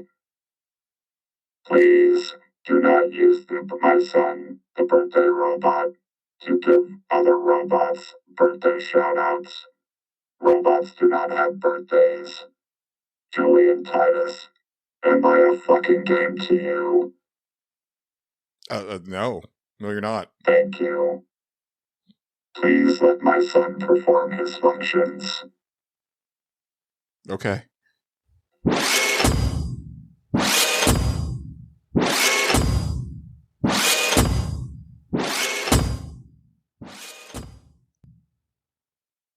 I am the birthday robot. Happy birthday, Gerald.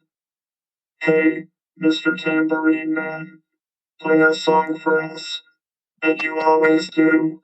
Your enthusiasm for the tambourine is unmatched by any man, woman, or child. How many tambourines do you own? We may never know. But what we do know is we like the one that is brown with red stripes. It matches your vibrant spirit perfectly. Keep on rocking the bells and keeping the rhythm.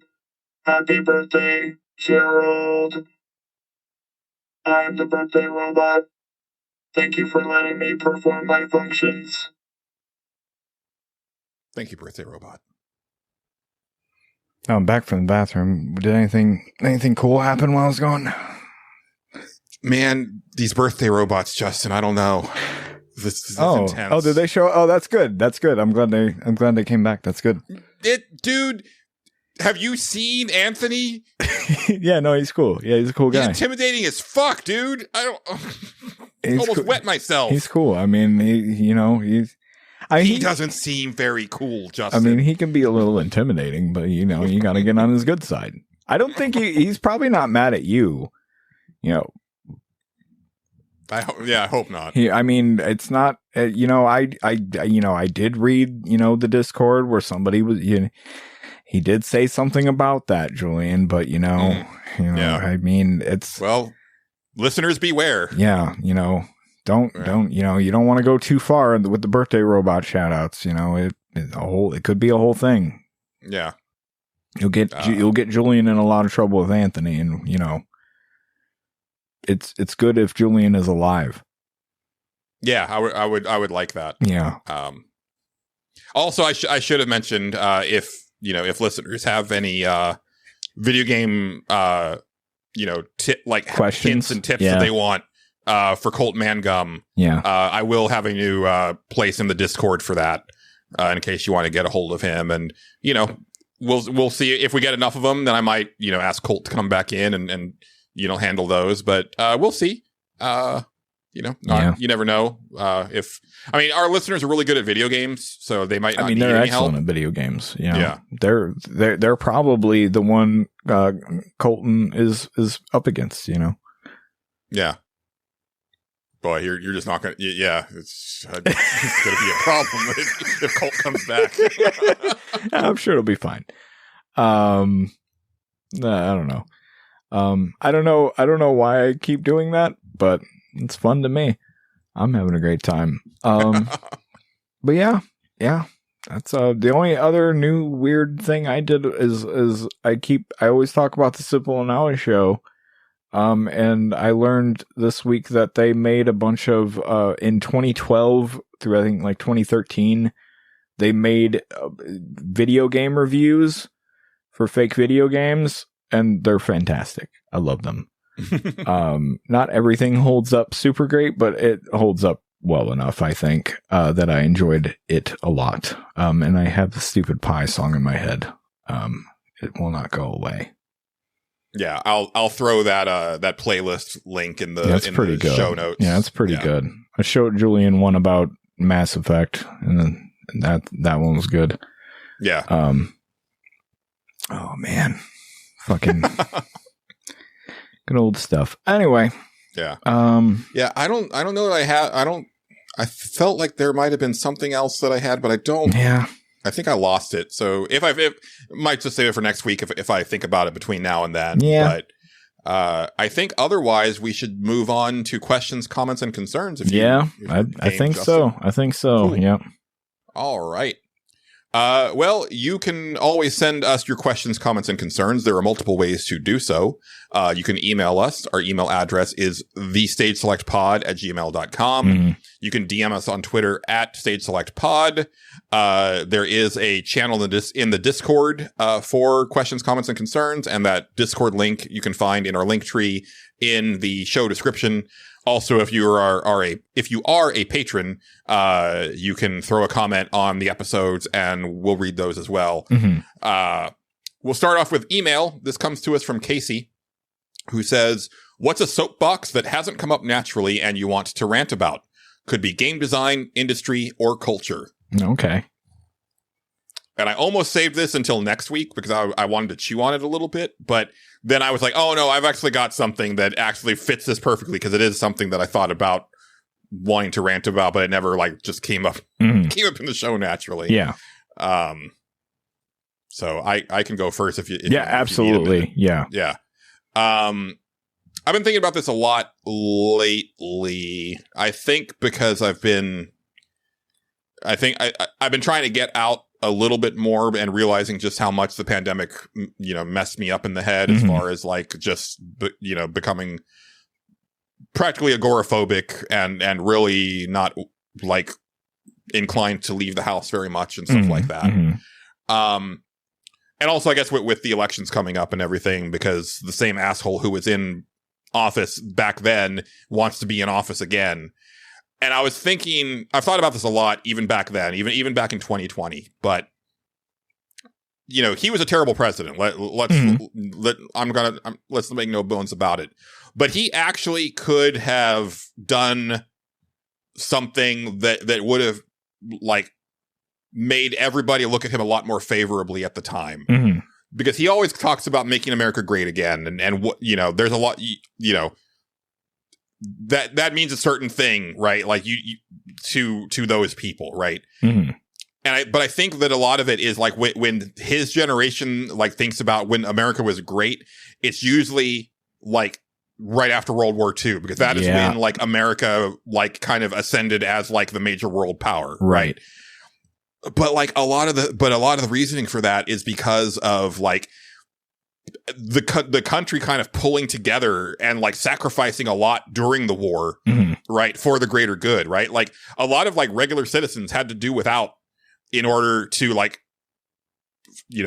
make sure that the military had the stuff that they needed and whatnot, right? People had to they didn't have access to the same all the food that they had before because it had to go to the military, or people there was that big bring in all of your metal because we're gonna melt it down to make munitions and blah blah, right? It was a big coming together type of moment, and the pandemic was the modern day World War II type event where it was the country needed to come together to do that. And all he had to do was frame it like that. If he had, gone out there and said, look, back during the war, people had to make sacrifices, blah, blah, blah. And that's why we won the war. That's why America came out of it as powerful as it did. We're going to come together and do this and that, and come out of this pandemic stronger than, the rest of the world, blah, blah, blah. But he did the opposite of that. And we're still feeling the effects of it, and it fucking pisses me off. And, it ties into so many other things, right? 10 years ago, or almost 10 years ago, scientists were saying that we have about 10 years to turn things around with the, climate change before it becomes basically unwinnable. And we're right there, and we haven't done shit because nobody can come together to do the shit. And, it makes me very very sad and pessimistic, and it's also it's ruined a lot of my favorite sci-fi movies and stuff, because it's the world came together to. No, they didn't. No, they didn't. Yeah. We're never going to get Jaegers, Justin. If a kaiju comes out of the ocean right now, we're fucked. Yeah, we will never find a way to combat that, because it's just not going to happen. It's not realistic. Yeah. Well, I don't have anything like that. I've just been spending some time looking at actual soapboxes. Okay. And if you look up actual I feel soapboxes stupid on Google, like the image search, you don't find like anyone standing on top of a soapbox, which is disappointing. Yeah, because soapboxes haven't been something you could stand on for like 70 years.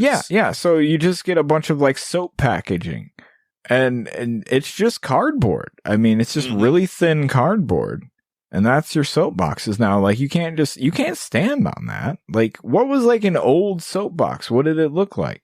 They were wooden crates. Right. Yeah. Okay. Yeah. Yeah. See, this is the whole thing's gone now because it's just the best. Well, you actually, there's a really good analogy made for the fact that standing on a soapbox these days it doesn't mean anything because it's going to collapse under your weight. I mean, yeah, you'd be standing on some soap, then you'd slip if it's wet. The wet soap, you'll have a bit of a fall. It won't be good. Yeah.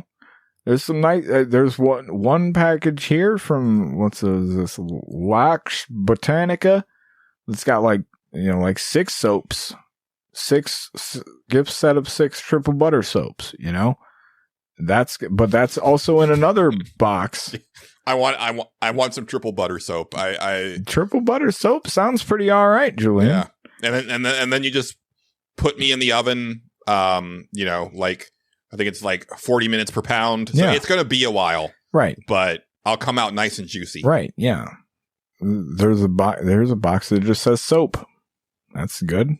That's a good box. Man. Oh, finally a man on a soapbox. And it says soapbox on the box. I think that's, I don't know what that's all about. Yeah, you would probably have to like actually Google standing on a soapbox to get probably an image of somebody on a classic soapbox. Yeah, I just wanted to look at a soapbox. Are you old enough to remember the generic aisle at the supermarket when it used to be like everything was actually like just in white packages with black text? I don't think we ever had that. If we do, I don't remember it. Yeah.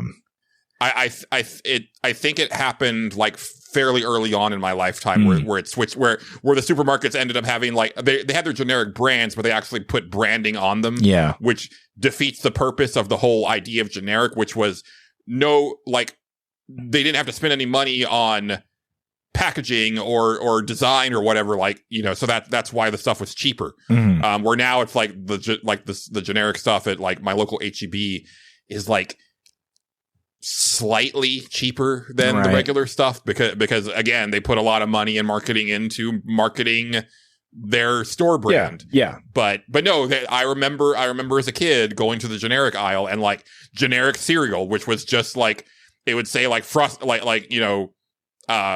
Frosted Flakes, because that's a branded thing, but it would be like Sugar Flakes or whatever, and it would just be a white box with bold black text on the front. Pretty cool. That sounds nothing awesome. on the back. That's the world I want to live in.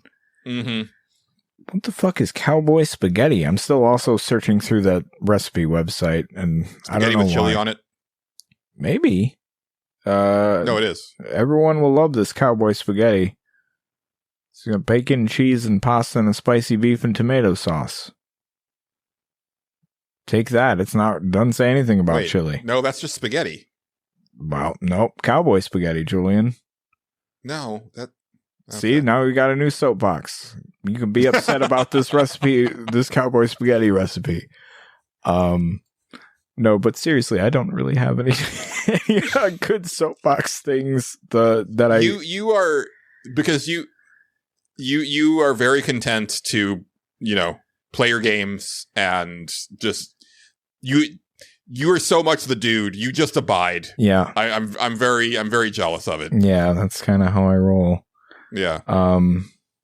Man, 8 ounces of spaghetti noodles, 6 strips of bacon. So it's just spaghetti with bacon in it. That's kind of what it seems like. Worcestershire sauce, hot sauce, or to taste. It says 2 teaspoons, but you can put more in. Get some diced tomatoes with green chilies, such as Rotel Original, one can of fire roasted tomatoes, but they didn't put the of. It's just one can. So I thought it was like can fire. I was like, what do you mean by that? You just start a fire in a can and then you roast some tomatoes in it? I don't really understand. Tell me you don't cook without telling me you don't cook. That's exactly it. Yeah, I do not. Yeah, I want an of in there. That's all I need. Just an of. Just put an of. Put the word of in there. That's fine. That's fine. Anyway, you can make. It doesn't look very good. I'm not going to sit here and lie to you. It doesn't look like something I would personally want to eat. This cowboy spaghetti. Yeah, but it's for any Italian cowboys out there. Maybe look that up. Hey, spaghetti western was a thing. That's true. This was going around on the internet. I went ahead and saved it because I am going to try it. But Tim Walz, the Kamala Harris's VP pick, yes. Posted his turkey trot tater tot hot dish, and I'm going to try that because it actually sounds pretty good. Yeah, so I'm going to try to make that. There you go. Yeah. Yep. Yeah, I don't really have any. I don't have a good soapbox. I'm trying to think of one, and I'm like, yeah, if I had like weeks, I'd be like, oh yeah, I could go with that, but I don't know. I'm not good at that. At the ranting, it's just never been my thing. Well, you can rant at a video game in the moment. Yes, absolutely. And I can. It's one of those things. I rant at things when they come up, and then I just kind of forget about it over a period of time. Yeah. Like I'm sure I've been mad at the world at some point recently, but I just forgot. There's the soapbox derby. I remember that. Yeah, I never did any of that. We didn't either. Did anybody? Yeah. Did any of you out there actually do a soapbox derby? Yeah. Well, I don't know about them, but I do know my third grade teacher was real into that shit. Their son did it, and they did the whole thing. So it was a big thing. Yeah. Because that's a thing, right? Because the soapboxes don't exist anymore. So even the name, right, is like you're just making a car. You're making a go-kart out of wood, and it just goes downhill. Yeah. I don't really know. I don't really know the purpose of it. This one has a rope attached to it. It's soap on a rope, but there's a box. Good soap. Good soap talk. Good soap talk on this podcast. I think that's a show, Justin. Oh, we didn't have any more things to talk about? Oh, wait. No, I'm sorry. No, you're right. Yeah. That was just the first. I was going to say, you started with email, and I was like, oh, well, it seems like we have more things. Okay. We do have more things. I apologize. Like that. We have a couple more over on our Discord. Good. Yes. Maybe I'll be better at these. If not, I've prepared Greek recipes to look at, so we got a backup. It's fine. This one comes to us on Discord from Dennis75, who says, have any of you guys ever thought of looking for a job outside of the country? Where in the world would you want to live? What, if anything, would hold you back? Okay, so jobs outside of the country. Mm-hmm. Have I ever thought about it? Yes. And do I have to? Okay, what is it? So do I have to know what specific job exactly? No, I mean, does the thought appeal to you? And if so, like, where would you want to go in the world to work? And I don't think you have to have a specific job in mind. Yeah. If I was capable of doing, anything, I guess that's the stipulation I'll add, because I'm not. But if I could go anywhere and work somewhere, Canada sounds appealing. I know that seems stupid because it's right there, but it does sound more appealing to me. But or Europe, because I know Japan. That's very broad. Yeah, well, yeah, you don't want to go to Europe, but Europe enough. What is that? I don't know what that means. A place where I don't know, London, I don't know, Britain sounds terrible. That whole area. I don't think that sounds great. No, Post Brexit doesn't probably not. Yeah, that's what I mean. Brexit, it would have been. It would have been okay. They're starting to do okay over there again. I think. I haven't really been paying that much attention to that. Let's see. Europe seems, I don't know, they get a lot of cool vacation time over there in like Denmark and such. But then I have to speak another language. I can't do that. Canada, they all speak English. They have semi-funny accents to me. They say a lot. I could say a. I could do that. I could fit right in there. I wear flannels all the time. It's easy. You know? Yeah. Also, got access to all dressed chips anytime you want. Yeah. This sounds okay. Yeah. That's probably my answer. Like, I wouldn't want to go to Japan because they seem like slightly racist over there, and I'm like every story I ever hear, just slightly. I'm dumbing it down a little bit, but I'm always like, yeah, that seems like a place I wouldn't want to live in for a long time. Yeah. So, yeah. Oh man, like with your beard and your tattoos, like no one would want to go near you. It'd be Japan. Great. It'd be awesome. To some degree, that's awesome, but at the same time, maybe not. I'm good. I'll just go here. I just go to Canada. I'd see if fit right in there. It's fine. Yeah. As long as I stay away from where they speak French, I'll be okay. Yeah. Yeah. Good fishing in Quebec, though. Yeah, maybe.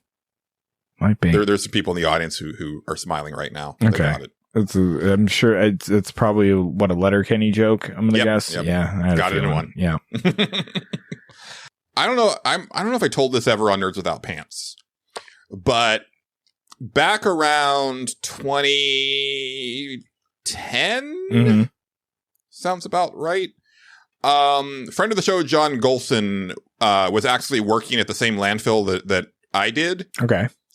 And at the time, his father was actually working for KBR, which was the, I guess like the contractor that was in charge of like handling all the logistics, for the various, military bases, overseas during the war in Afghanistan and Iraq.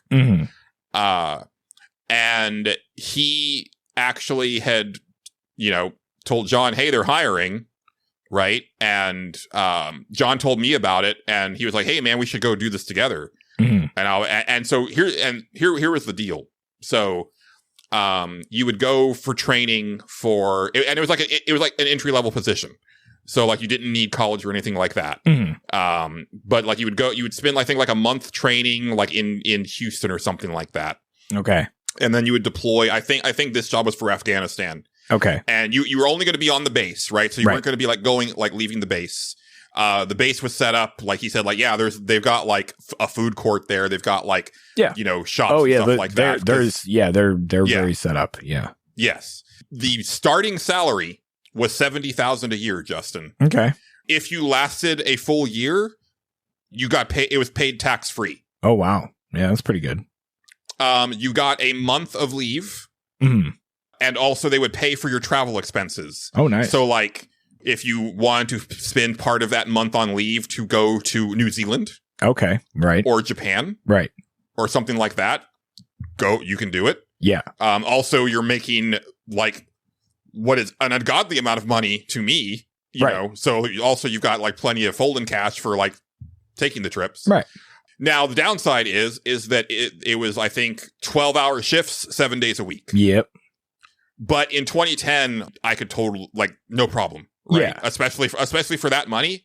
But here's what ended up happening is that this was when John first started to have the problems with his knees. He has very bad knees, and it started back then. And he was like, I just can't.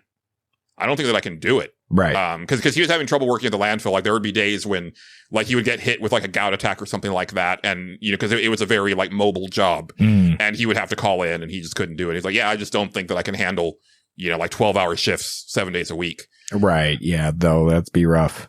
And I don't know if the job was only open to me if John went or if John didn't understand how badly I wanted to do that. And maybe I didn't communicate that to him enough, but like it never went anywhere. Yeah. But like I really wanted to do that job. Like, I think, like, I mean, one, that would have gotten me out of debt, like, at the time, like, in a year. Right. And then, like, if I had worked there for, like, 3 or 4 years, like, I would have been, like, very well set. Because you're not going to be spending a lot of that money when you're just, like, living on a military No, base. yeah, you just, basically, you're just bank most of it. And then also, I was like, man, again, what is there to do other than, like, you know, go work out and, like, read, right? And then, you know, like, I could have ended up being in a lot better shape. Also, probably would have met people to make connections to get a better job when I got back stateside. You know, like I think it would have been kind of amazing, and I wish that I could have done it. Now, I learned years later that KBR was kind of a piece of shit, you know, company. Yeah. But I didn't know that back then. Like, right. So I always wish that I feel that my life would have been very different. Yeah, it's possible. If that had gone down. Now, where would I like to work if I could? I would really like to live in Finland. Yeah. Finland sounds awesome. Yeah. They sound like they're very happy there. They've got excellent quality of life, especially for work and stuff like that. Also, that is where all of the, like, best, Euro goth metal bands live. I mean, that is true. That is Dude, the concert scenes would be amazing. Yeah, maybe. Yeah. It's entirely possible. Yeah. Yeah. Just go see Nightwish, like, every few months. Yeah. Yeah.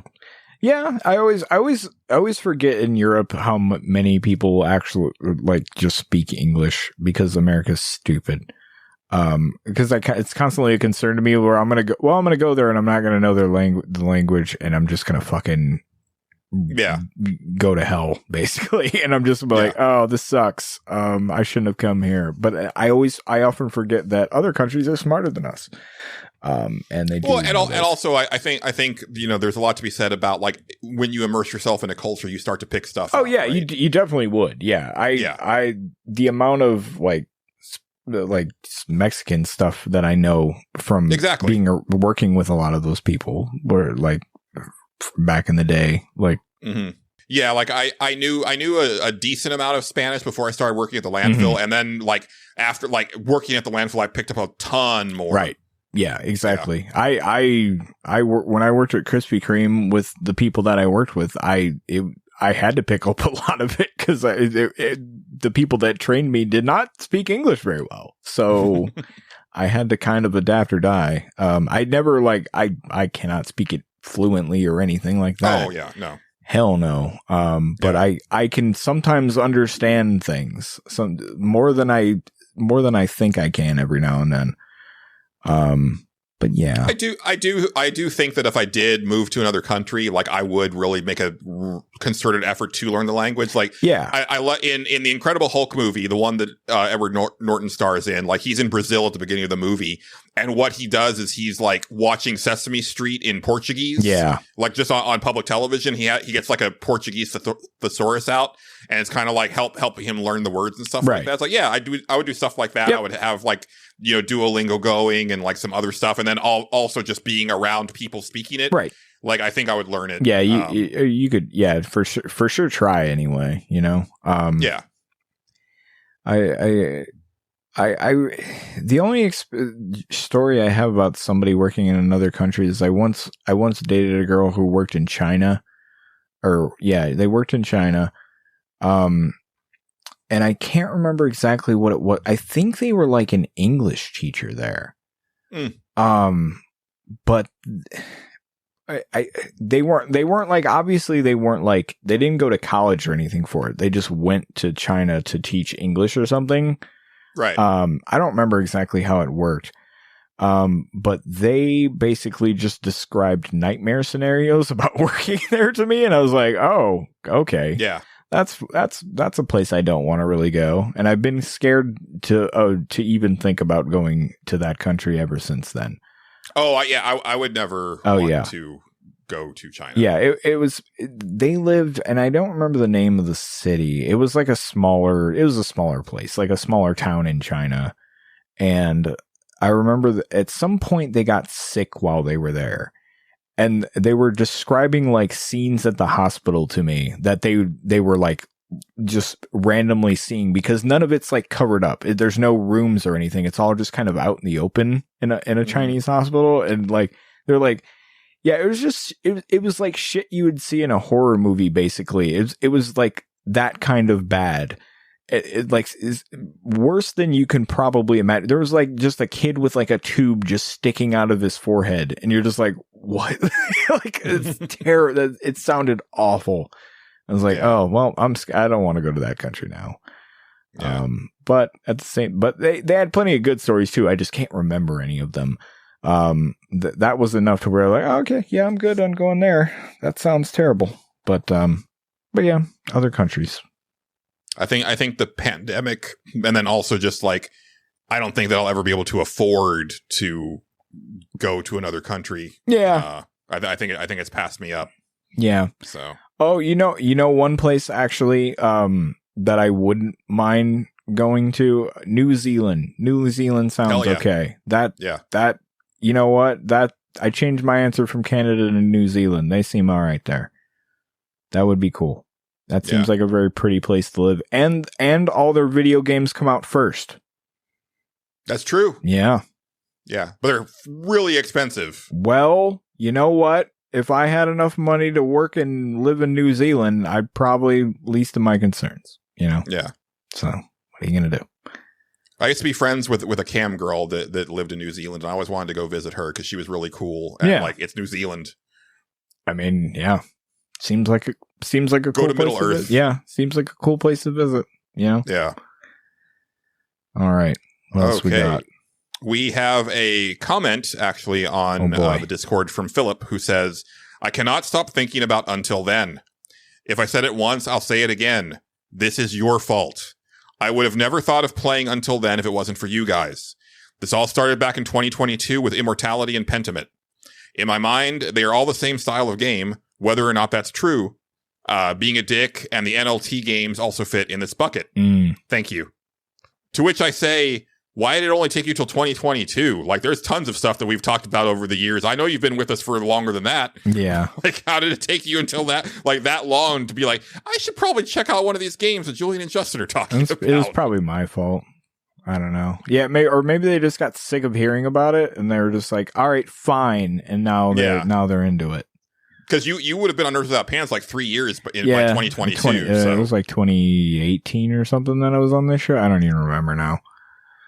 19, I think, is when you started. Is it 19 or 18? Yeah, I think you're right. It might have been at 19. Yeah. You're right. I think you guessed it on a show late in 18. I was on a bunch of them in 18, but I think you're right. I think it was around 19. I don't know. You guessed it. 3. You guessed it twice, and you were on the music special. Okay, that's what I'm remembering then. Yeah. Was it 2019? Yeah. No, it was before. It was 2018. Hold on. I'm pretty sure it was. Because I remember being on the Game of the Year episode, and I don't know if I was guessing then or not. That might have been. Let me go to the Nerds Without Pants YouTube page real quick. Yeah, I'm just trying to remember now. Holy shit! Nerds Without Pants has 39 subscribers now. What the fuck? Nice. I haven't uploaded anything in a while. Killing it. Yeah. This is fascinating radio. It's fine. Content. Oh. What did I... Oh, I pressed the... Oh, no. What did I press? Oh, no. Oh, boy. Oh, no. Oh, boy. Oh, God. Episode 150. Here comes a new challenger. Original air date, March 24th, 2019. Okay. Was 2019 then, huh? Okay. Your episodes that you guessed it on would have been 2018. Okay. Yeah, no, that sounds right. I'm trying to think of... Was I on the Game of the Year one? Of 2018? I feel like that's what I'm remembering. No, because... Well, that would have been... Let's see. Because that would have actually aired in 2019. Right. Let's see. Because Yeah, okay, you're right. Yeah, it would have. Okay, so yeah, that would make sense. Yes, okay. Yeah. Okay, that makes sense. Because I'm sitting here like, no, I don't want to know what. Yes. So I remember this one, and I was trying to remember when this game came out. I'm like, okay, yeah, yeah, you're right. That makes sense then. I always forget it aired then. You were on the Game of the Year episode it was a 2018 Game of the Year that aired on 1/30/2019. Yes, that's what I'm remembering, and that's why I'm getting my brain screwed up here. Yeah. Okay. And I think that was your second official guesting. Probably was. But you contributed on a music special, one of the format where I we do would remember just that one. pre-record ourselves. Yeah. Yep, I remembered that one. Yep. Yeah. Because that was the episode. The Game of the Year one was the one where, like, after that, Patrick was like, "Yeah, I think he's the third chair." Yeah, got it. I was like, yeah. I remember now. Pan-seared tilapia. You can learn how to cook tilapia with this easy. Justin, I haven't eaten dinner yet. I'm starving. Well, go buy some tilapia, Julian, and sear that shit. Get yourself some olive oil and some all-purpose flour and some lemon juice and some. Okay, I've got those three things. Parsley, some flat leaf parsley. You're gonna chop it up, and you get some thyme, and you get some black pepper and some salt, and you can do it. And some butter. Just missing the tilapia, which coincidentally happens to be the most expensive part of that dish. I mean, yeah. It's tilapia ain't nothing to fuck with, you know? Nope. It's also a good title. I know. That's why I said it. Get to drizzle these fillets with lemon juice and garnish them with parsley and thyme. They look good. Yeah, you're going to see the sage and rosemary for the song. No, I know. I wasn't going for the song. This is what Susan has to say about it. First of all, my fish looked like the picture, which amazed me. Because although I'm not a beginner cook, I tend to overbatter fish. This was amazing. My fiance loved it. There are things I changed just to suit my tastes. I'm sure the original recipe would have just as... wow, this is a long review. All right, Susan. All right, Susan. Stop showing off. We already know that, like, your food looked just like the picture, and also you have a fiance. Just stop. We don't care. She's really like, we know your life is better than all of ours. Shut up. Well, I mean, her fiance told his mom about it, so there you go. Yeah, and said it was better than his mom. That's a show, Justin. Is it? Yeah, I think so. I mean, I got a lot I could say about tilapia. It's good fish. What can you say about tilapia? Have you ever had tilapia? Yeah, it's good. Oh, okay. It's really good. I like a fish, Julian. I like a fish. I'll eat a fish. I like fish. I'll punch a fish and I'll eat a fish. I'll do both. Yeah. Okay. Yep. Yeah. Okay. No, that's a show. We're done. Okay. You can find us online. Justin, where can they find you? You can find me on Twitter, X, whatever the hell fuck it is. I don't care. You can find me on that thing at Tyrone_Swift. You can find me on twitch.tv/TyroneSwift. And you can find me on YouTube at Tyrone Swift TV. There you go. These are places and things you can do now. Yes. Yep. You can also at him on the Discord, and he might respond. He'll definitely see it. A lot of the times I look at it and then I forget. It just depends on what I'm doing. Yeah. You can find me on Twitter at Julian_Titus. I'm also on Blue Sky. Just look for Julian Titus. Once again, the show is on Twitter at Stage Select Pod. Thanks as always to the incredible Megan McDuffie for our theme song and interstitial tracks. Thanks to friend of the show, John Gholson, for our logo artwork and being our announcer. But that is going to do it for this edition of the Stage Select. I've been Julian Titus. He's been Justin Ham. We've been the Stage Select. Signing off.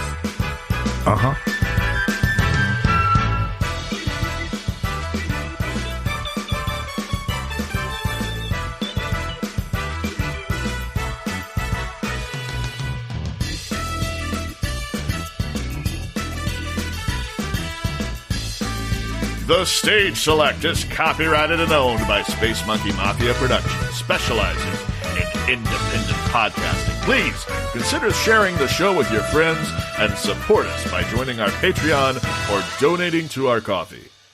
Thank you, and good night.